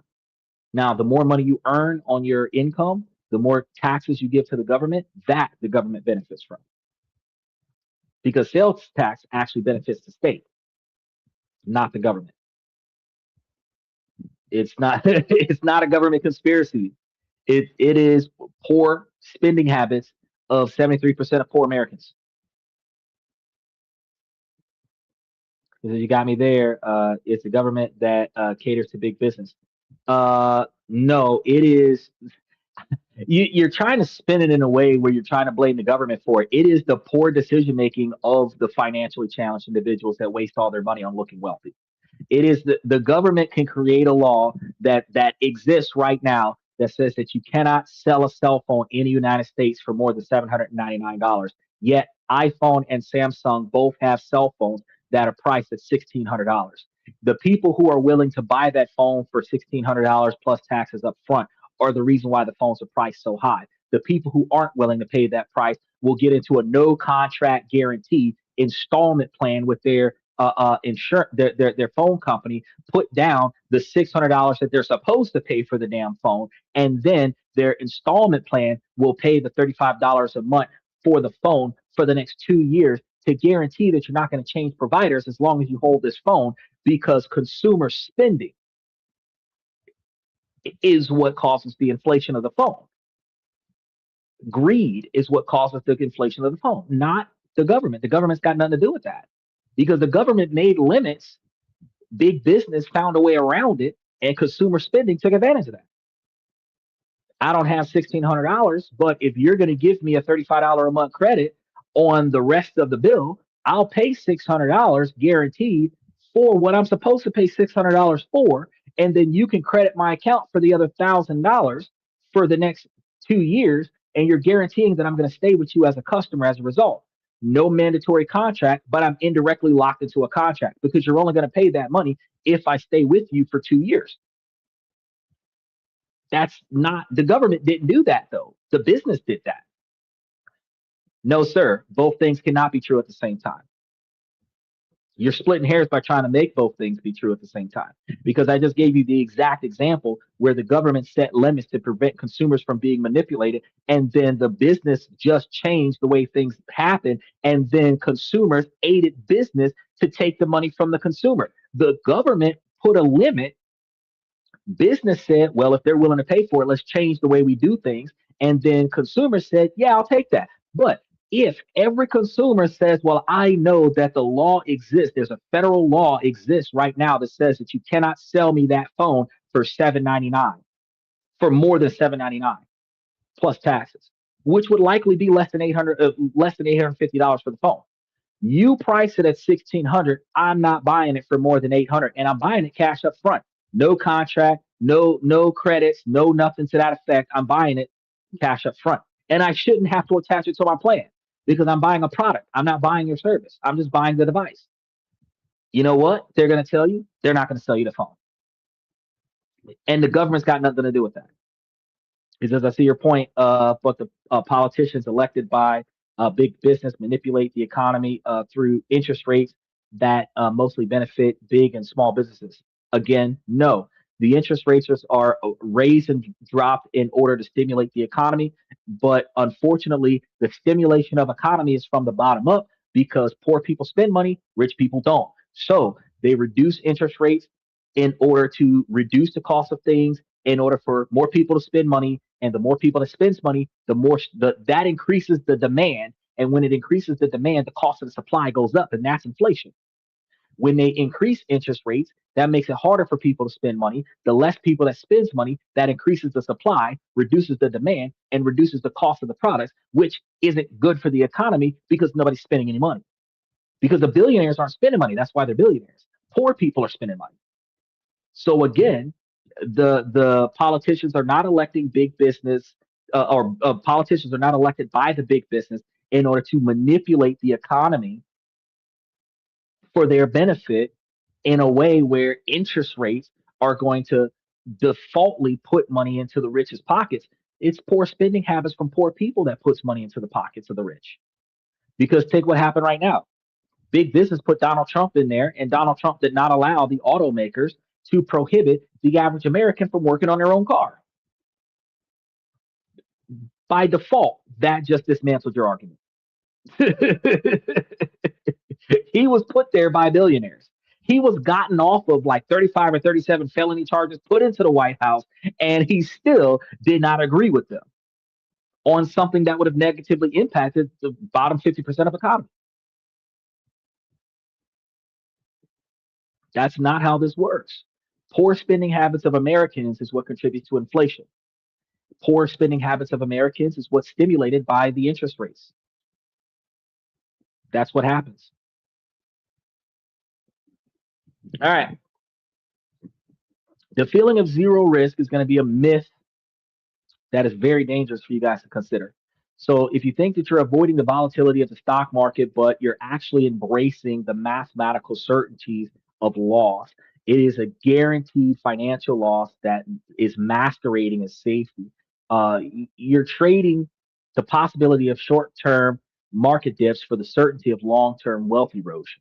And this is going to be the power of compounding. So when your money earns a return, that return then starts earning its own return, and it's going to snowball in an effect that in the beginning the chances are going to be small, but over 5 or 10 years, that is certainly, especially in 20 years, the kind of effect that'll be astronomical for you. He says, I agree with you, but why did the feds keep interest rates close to zero for a decade and created this asset bubble? Well,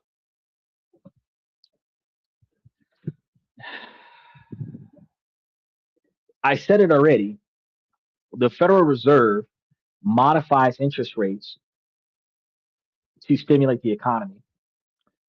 During a recession, way back when, things like taxing the rich 50% and zero interest rates or 0% interest or very little interest were things that were done to put money back into not only the local government, but also the economy so that things could start being bought and sold again. Because if people don't sell stuff, people don't buy stuff. And if people don't buy stuff, people don't have jobs. And if people don't have jobs, people don't have money to buy stuff. It's a vicious circle.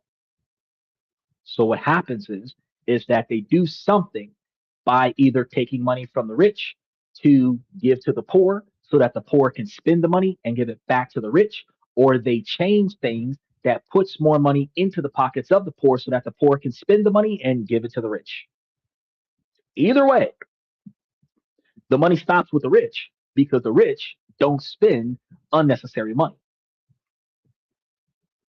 The bubble happens because just like with the Bitcoin situation, greed. Somebody will buy and then they'll see the benefit of buying and they'll double down, and they'll see the benefit of that and they'll double down. But what goes up must come down. You buy 500 houses and you're holding all these houses thinking, oh yeah, I'm going to make a killing on these houses. Then all of a sudden, less people want your freaking houses, or less people can afford them because the interest rates change. Now you got all these houses that you bought thinking that you were going to get a couple $100,000 on top of what you paid for each one of those houses. But now you're selling each one of those houses for half the cost just to get rid of them because the holding cost is costing you too much money. That's when the bubble bursts. Now,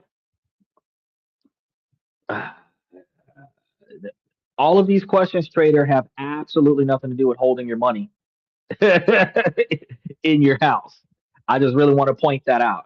I know you're a long-standing fan, so I'm entertaining your questions, but it is completely off topic from holding your money at your house versus investing it. Right? He says, since the 70% of economy is a consumer spending, I guess the government has no choice. You might be right about that. No, I'm telling you, because, and it's not just 70% is consumer spending, it's about 73% of consumer spending. Because it's everybody that doesn't make $100,000 a year that's wasting their money on Bentleys, Rolls Royce, expensive cars, name brand shoes, name brand clothes, name brand colognes. You got people trying to pretend like they're the rap industry's idols. So everybody's buying Chanel because the girl with the nice butt shaking her behind with the water is talking about buy Chanel. So now everybody's going to buy Chanel. Back in the day, everybody was buying Patron because Lil Jon and the East Side Boys was drinking Patron on the stage. Everybody was rolling big ass fat Cuban blunts because Rick Ross and Snoop Dogg was smoking weed all day. The fact is that the visual observation of what the rich lifestyle looks like is what poor people aspire to. So they spend more money to live poor, but they ultimately do it with the intent to look rich. I'm not mad at you. I'm just letting you know that we were supposed to be talking about something else. But the fact is that the government doesn't do anything about that. They do put some regulatory restrictions up there, but unfortunately, for the most part, those regulatory restrictions doesn't change the fact that if you're willing to pay for it, there's no law that says that you can't buy it outside of illegal drugs. That's like the only thing that you can't do. Illegal drugs and weapons, those are the things that you can't buy. But if it's not an item that you're not legally allowed to have, if it's not that, then at the end of the day, for the most part, if you're willing to pay $19 for cloud service from Google because Google has overwhelmed your 2 gig or 12 gig email system, if you're willing to pay for shit that you don't need, the government's not going to say, oh no, Google, you can't sell them that. No, sell it to them. They'll pay for it. But why pay for 2 terabytes of storage space when you can just go into your emails and delete stuff that you never look at? You're not storing memories in your email. You're not storing important documents in your email. You're just collecting messages that you don't read And because you can no longer collect messages that you don't read, you're now going to pay for 2 terabytes worth of data space so that you can collect more messages that you don't read. If you're willing to spend the money, they'll sell it to you. We can't blame the government. That's a form of capitalism. We can blame our culture, which is us, first person accountability, because we create the culture that we're in. But we can't blame the government, which is like 500 people that makes decisions on laws for the extra 300 something million people to abide by. That is a poor decision making of 300 something million Americans. That's the reason why the economy sucks. It's not the 500 Americans that are making laws. It's the 300 something Americans that are fucking up their money. That's the reason why the economy sucks. So let's say, and look at that. I got another contract coming in that I going to have to deal with. So let's say that a 30-year-old individual puts like $20,000 into a cash bunker, and a friend puts the same $20,000 into a growth oriented investment portfolio, and then they both forget about it for an extended period of time. Say they're in their 60s, right? The person with the cash bunker opens it up to find $20,000. But after 30 years, even with modest inflation, that $20,000 is going to have the same purchasing power of like $8,000. For 3 decades prior, that's the it's a pittance, right? Now, the friend with the investment earning average of 7% a year now has over $152,000 of purchasing power.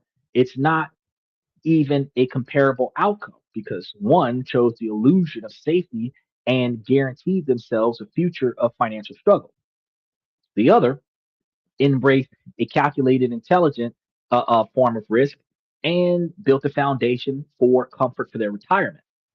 Now, we understand that $100,000 is not going to get you 20 years worth of living. And we also understand that if you put 30 grand in a safe in your house, while that would lose purchasing power over time, that 30 grand of quote unquote emergency money would not be the only thing you would have if you put the rest of your money in investment portfolios and built growth over time.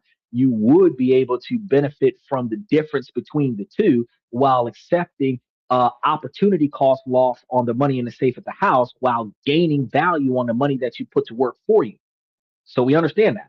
But just exclusively taking your money and stashing it away for the sake of the future, you would have to work for more principal and hoard more of that principal in order to build a life that would be provided by that principal versus taking the principal and putting it somewhere else where the principal starts making money without you having to do any work. That's what we're talking about today. So your cash money wouldn't be protecting your the cash bunker wouldn't be protecting your money in this observation. It's imprisoning it. It's preventing it from participating in the single greatest wealth creation engine in history, which is compound growth. So every day that your money is sitting idle is a day that it is not working for you. It's a lost opportunity that you can never get back. And we've talked about the slow, silent dangers of inflation and the opportunity cost. So now let's quickly talk about, because shoot, I'm at the end of this show early. So let's talk about something far more sudden and catastrophic. Let's talk about the physical destruction of your money bunker. Let's talk about that. If you built the bunker to be a fortress against disaster, but what happens when the disaster happens to the fortress itself? You imagine an economic collapse, but fail to plan for a burst pipe. You worry about the stock market crash, but don't consider a simple house fire. This is the second trapdoor, the assumption that physical possession equals physical safety. It doesn't. In fact, it exposes you to an incredibly high level of risk because, unlike money in the bank, your hidden cash is effectively uninsured.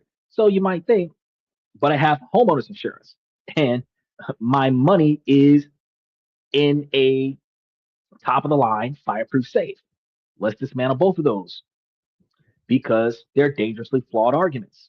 First, your homeowner's insurance. Go pull out your policy. Look for the section on personal property, and then find the special limits of liability section. And you're going to be shocked that most standard homeowners insurance policies have a strict limit on how much that they'll reimburse for lost or stolen cash. That limit is often just a few $100s, sometimes as low as $200. And let that sink in for a second. But if your house burns to the ground and your life savings of $50,000 goes up in smoke with it, and your insurance company might send you a check for $200, the rest of that money is just gone. You paid them thousands of dollars a year to protect your assets, but the one asset that you thought was the safest has virtually zero coverage. So picture it: faulty wire in the attic, sparks in the middle of the night, fire rips through your home. You and your family get out safely, which is all that matters to you at the moment. But in the weeks that follow, you face a devastating reality. Insurance will help rebuild the house some of the times, or replace, or not replace, but pay off the remaining balance of the house. Those are the two options. They don't do both. Then they replace the furniture. That's it. But the $75,000 that you painstakingly saved and hidden in the closet, that's ash. The insurance adjuster politely informs you the $200 limit for your cash, and no matter how much you debate with them, they're going to keep repeating themselves.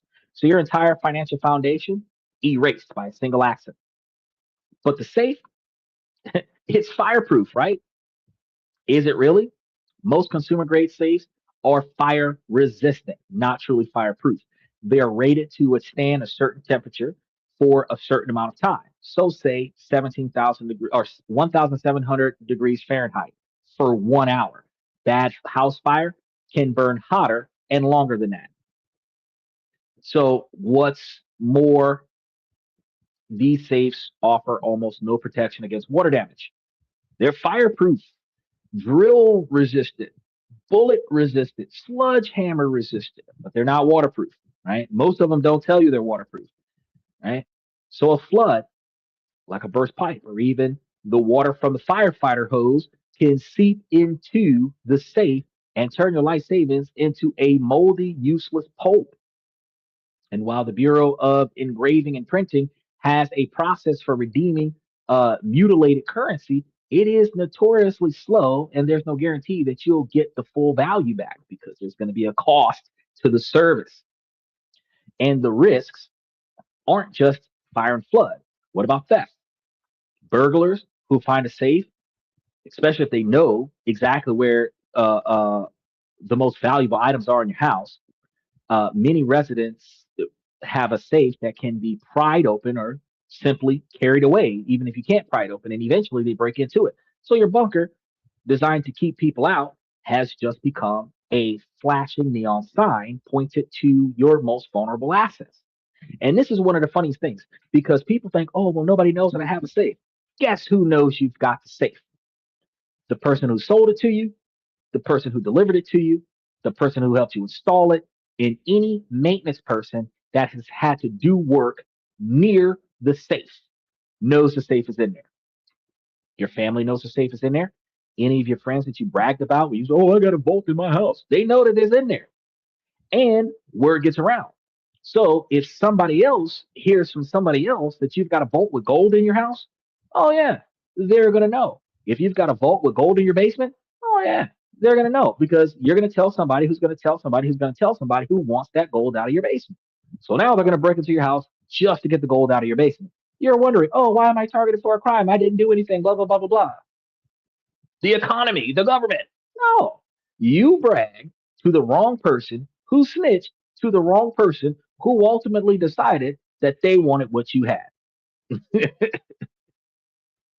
And there's an even more tragic physical risk, which is memory, because people, especially as they get older, hide cash in clever places that nobody remembers. And the lining of an old coat, a hollowed out book taped under a drawer, and years will pass, your memory will fade, and the brilliant hiding spot is completely forgotten. Or even worse, the person dies suddenly without ever telling anyone where the money is. So the financial counselors tell devastating stories of families who know their parents hid money but have no idea where it is, and they're left with a terrible choice: respect their loved one's home or tear it apart in desperate hunt for a treasure that may or may not even be there. And it's a lifetime of savings that can be unknowingly thrown away in a mattress, hauled to a dump, or left to rot inside of the walls of a house, sold to a new family where they find out about it when they do renovations. The illusion is that you have control. The reality is that you've created a single point of failure, and your entire net worth is going to be tied to the physical integrity of one small spot and the single thread of your own memory. That's the definition of fragile, not secure. So, if you're starting to see the cracks forming in your own money bunker, then this is the next part that's supposed to be for you. We're about to uncover the single most overlooked and legally explosive reason why you'll want to learn how to build real, lasting financial security that protects from these dangers. So, do me a favor, hit the subscription button, like if you haven't done so already, mash those reaction buttons while you're here, because you won't want to miss what we're about to get into over the next 20 minutes. He says, the best story is the guy who forgot the password to his old crypto wallet worth $400 million. What about what about the dude who created crypto and had like $800 billion and he couldn't even prove who he was to get the passcode to get the $800 billion, and he sued two countries to get the information? Mm-hmm. Trying to told you. So this is going to be the trap that nobody talks about, but it's by far the most insidious. It's going to be the legal time bomb that you've armed and placed in the center of your financial life. You think that your cash bunker makes you invisible, that it puts you off the grid. The truth is that it does the exact opposite. It paints a giant red target on your back for banks, lawyers, and even IRS agents. This is the trap that has three jaws that nobody pays attention to. So let's break them down. First, there is the reentry problem. For years, you've been hoarding cash. You've now got a significant sum, let's say $100,000. Now you want to finally use it. You want to buy a house, a car, or make a large investment. You need to get the cash back into the financial systems. And this is where your problems start, because you can't just walk into a bank and deposit $100,000 in cash without setting off every alarm bell in the building. Under the Bank Security Act, banks are legally required to report any cash transaction over $10,000. And in California, that number has reduced to $200. And I think in Texas, it's also $200 now. So the federal government uh, uh, will receive, the bank's going to file a currency transaction report, CTR.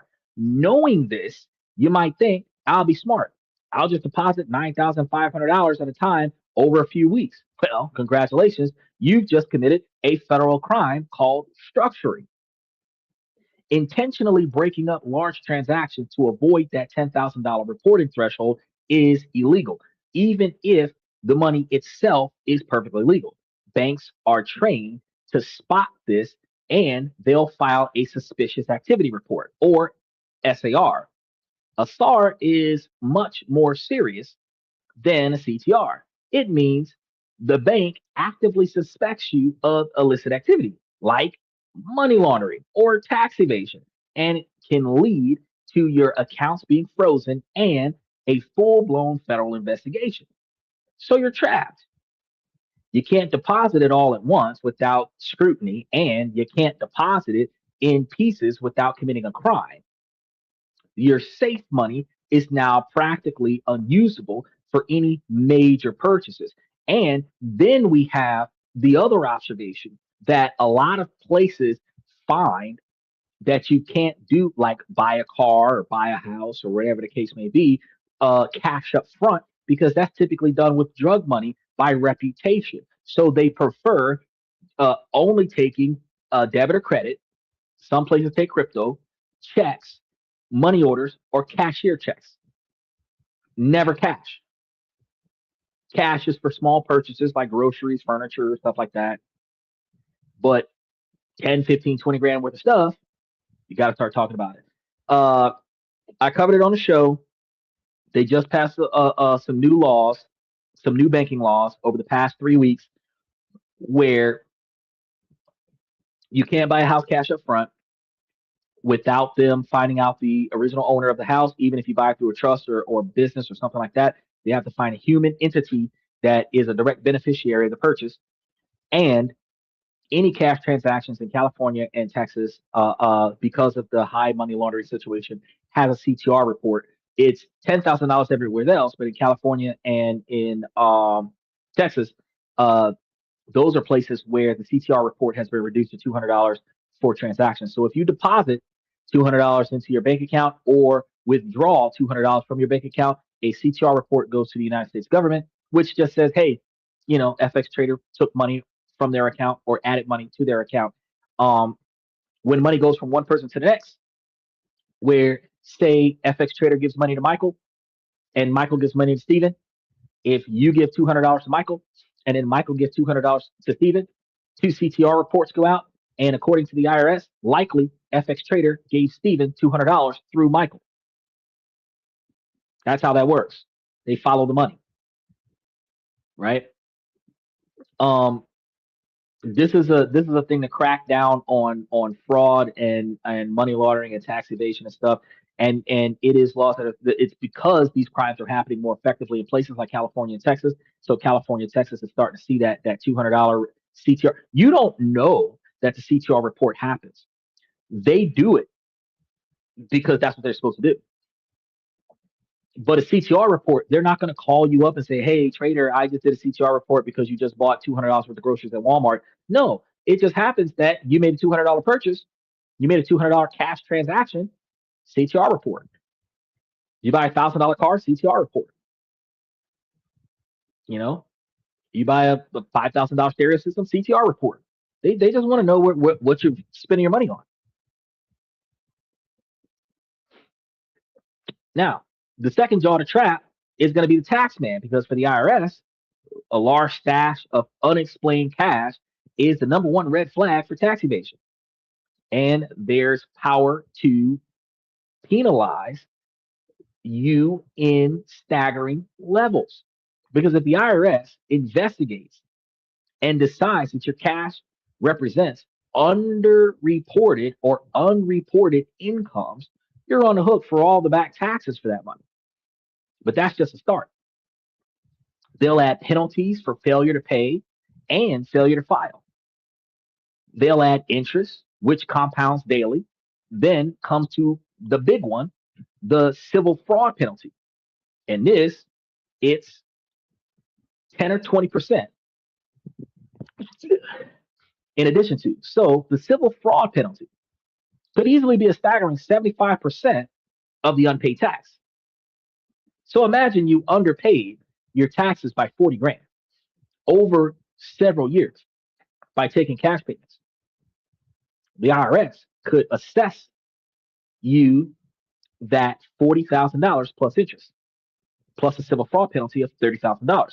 Suddenly you owe more money than you even saved.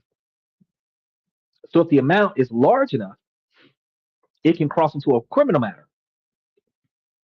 Willful tax evasion is a felony. You've seen Lil Kim went to jail for that, carrying penalties of up to 5 years in federal prison and fines of up to $100,000.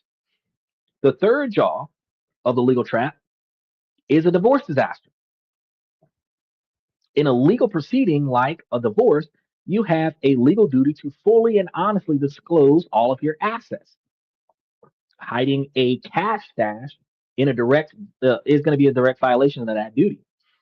It's considered fraud upon the court. And the consequences are going to be brutal. If your spouse's attorney discovers that you have a hidden bunker, and they are very good at finding these things, the judge's reaction will be severe. At a minimum, the court will likely award the entire hidden asset to your spouse. You attempted to hide 50% of it, has resulted in you losing 100% of it. The judge may also order you to pay your spouse's legal fees. And in some cases, canceling assets can even lead to criminal charges of perjury. By creating a secret money bunker, you haven't made yourself independent. You've handed your spouse a financial weapon to use against you in court. The act of hiding the money has made it toxic. Its usability, it's a magnet for investigation. It's a liability in any legal dispute.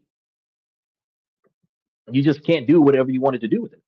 And after hearing all of this, inflation, disaster, and legal time bombs, it's easy to dismiss anyone who keeps a cash bunker as foolish. But that's not the whole story. It's important to understand why people do this. The decision to hoard cash doesn't come from a place of stupidity. It comes from a place of deep and often justified fear, because many people have lived through and heard firsthand stories of genuine financial crises. They remember bank failures or times when the system seemed uh, uh, on the verge of collapse. For them, the tangible feeling of cash is a rational response to a perceived risk from institutions that they just don't trust. And for others, it's about control and privacy in a world that feels increasingly intrusive. We just finished talking 2 hours ago about how they're monitoring your behavior inside of your car. Inclusive, increasingly intrusive, right?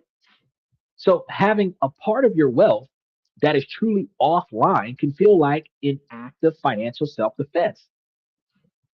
In some households, a secret stash can be a painful necessity. It can be an escape fund for someone in a controlling or abusive relationship. It can represent a lifeline. The secrecy isn't about hiding from the government, it's about personal safety. So we have to validate these fears. It's understandable. You want control, you want something tangible in an uncertain world. The desire for a safety net, that is not the problem. The problem is that the money bunker is a failed safety net. It's a tool that is fundamentally broken. So the solution isn't to dismiss the fears, but to find a better, smarter way to address them.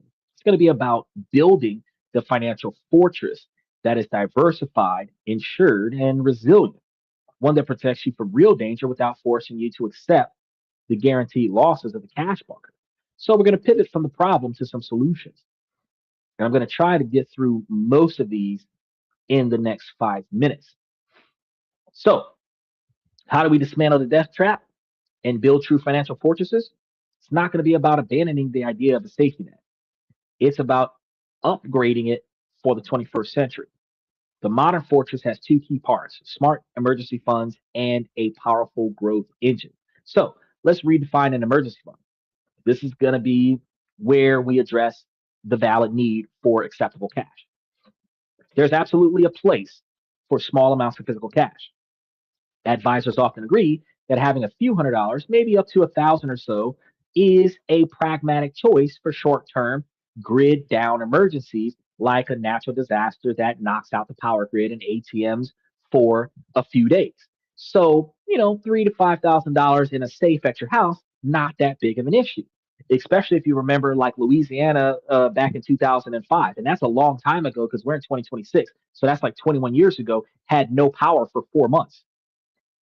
People still had to buy groceries. People still had to buy gas. People still had to pay their bills. Whatever bills that were payable because they had no power, no feasible running water, and no functioning gas for several months. But the principle is that they had to buy food, they had to buy transportation to get to and from work, they had to pay for their car insurance bills, they had to pay for things, and they didn't have ATM machines and banks to do anything with. They had to use the cash on hand.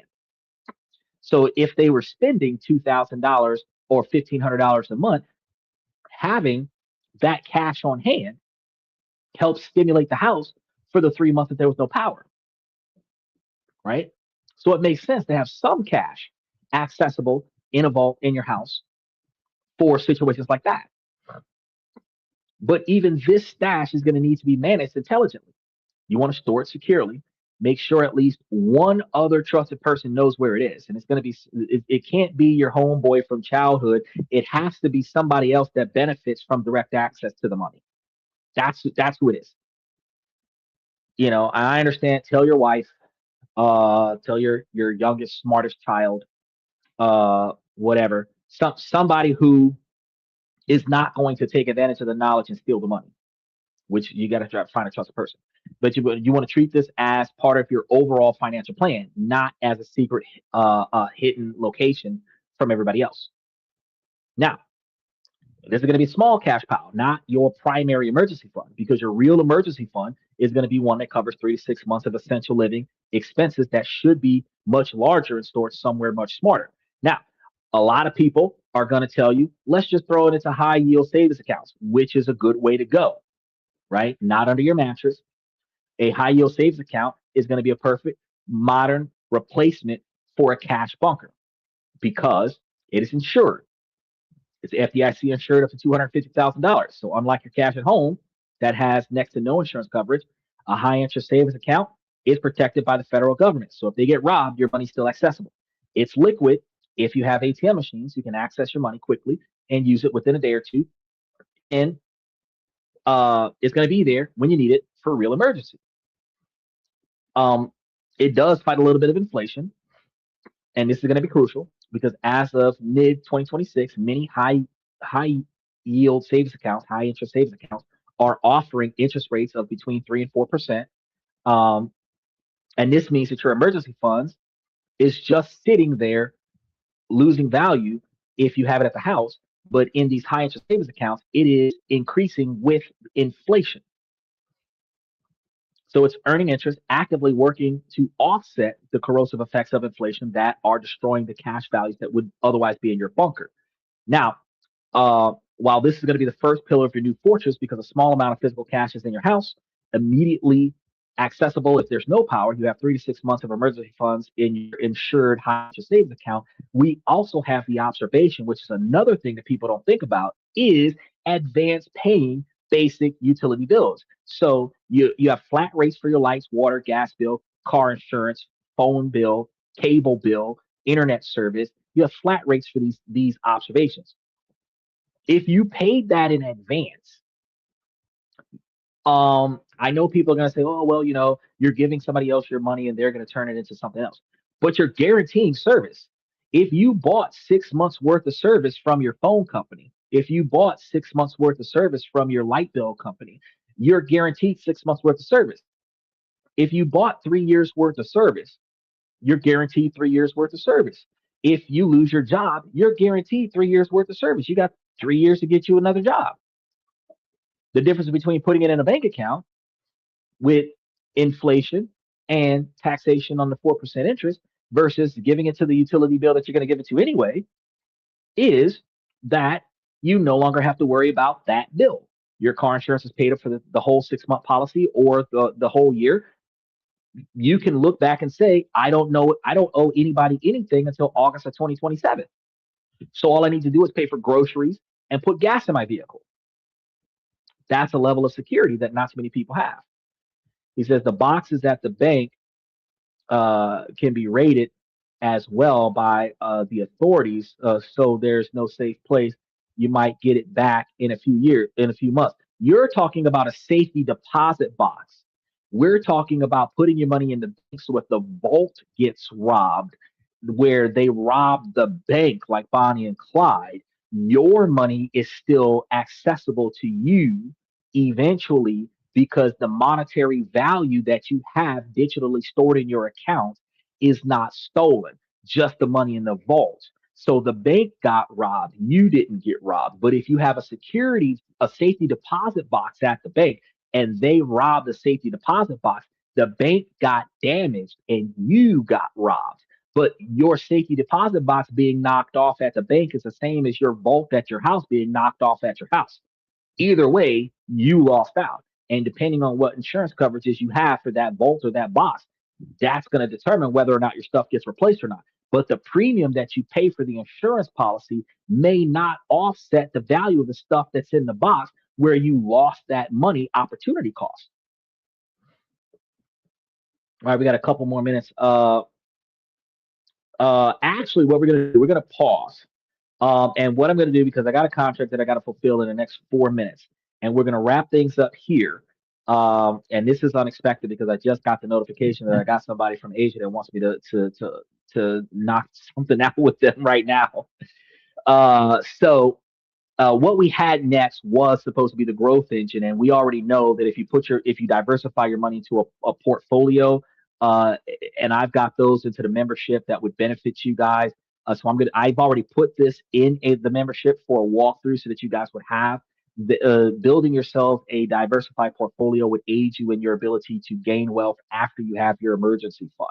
So um, beyond that, what I'm going to do is if there's any information about this that I did not get a chance to cover today, I will cover it tomorrow, so that we have the ability to make sure that everybody has everything that they need. However, anybody who wants all of the information that I had accessible to you today, make sure that you go and double check the membership, because this show and all of the other stuff that we have collected has been getting released in the membership before the show aired. So you can actually go and get the walkthrough on what to do about this in the membership.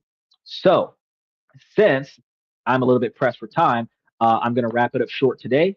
I'm going to thank you guys. First, I'm going to say, ladies, as long as the situation doesn't make sense, I'm going to keep asking you ladies to make it make sense. So, ladies, please make it make sense.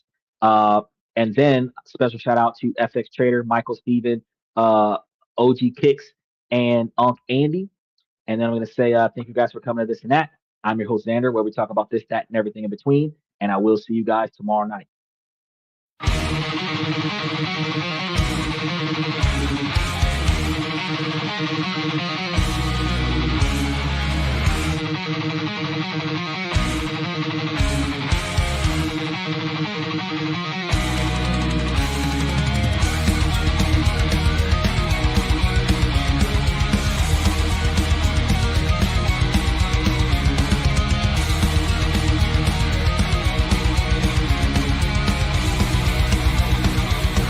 Higher ground.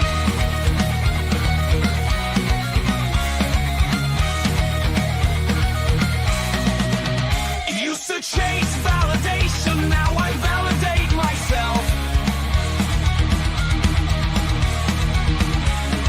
Building inner strength, putting doubt upon the shelf. No more unnecessary drama, no more wasted time. Climbing higher, constantly making my own climb.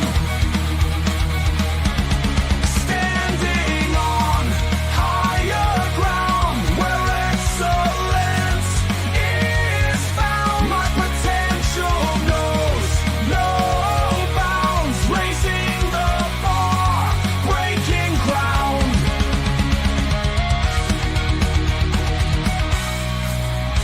My network is my net worth. Choose your company wise. Surround yourself with eagles, not with sheep in disguise. Every interaction is a reflection of my brand.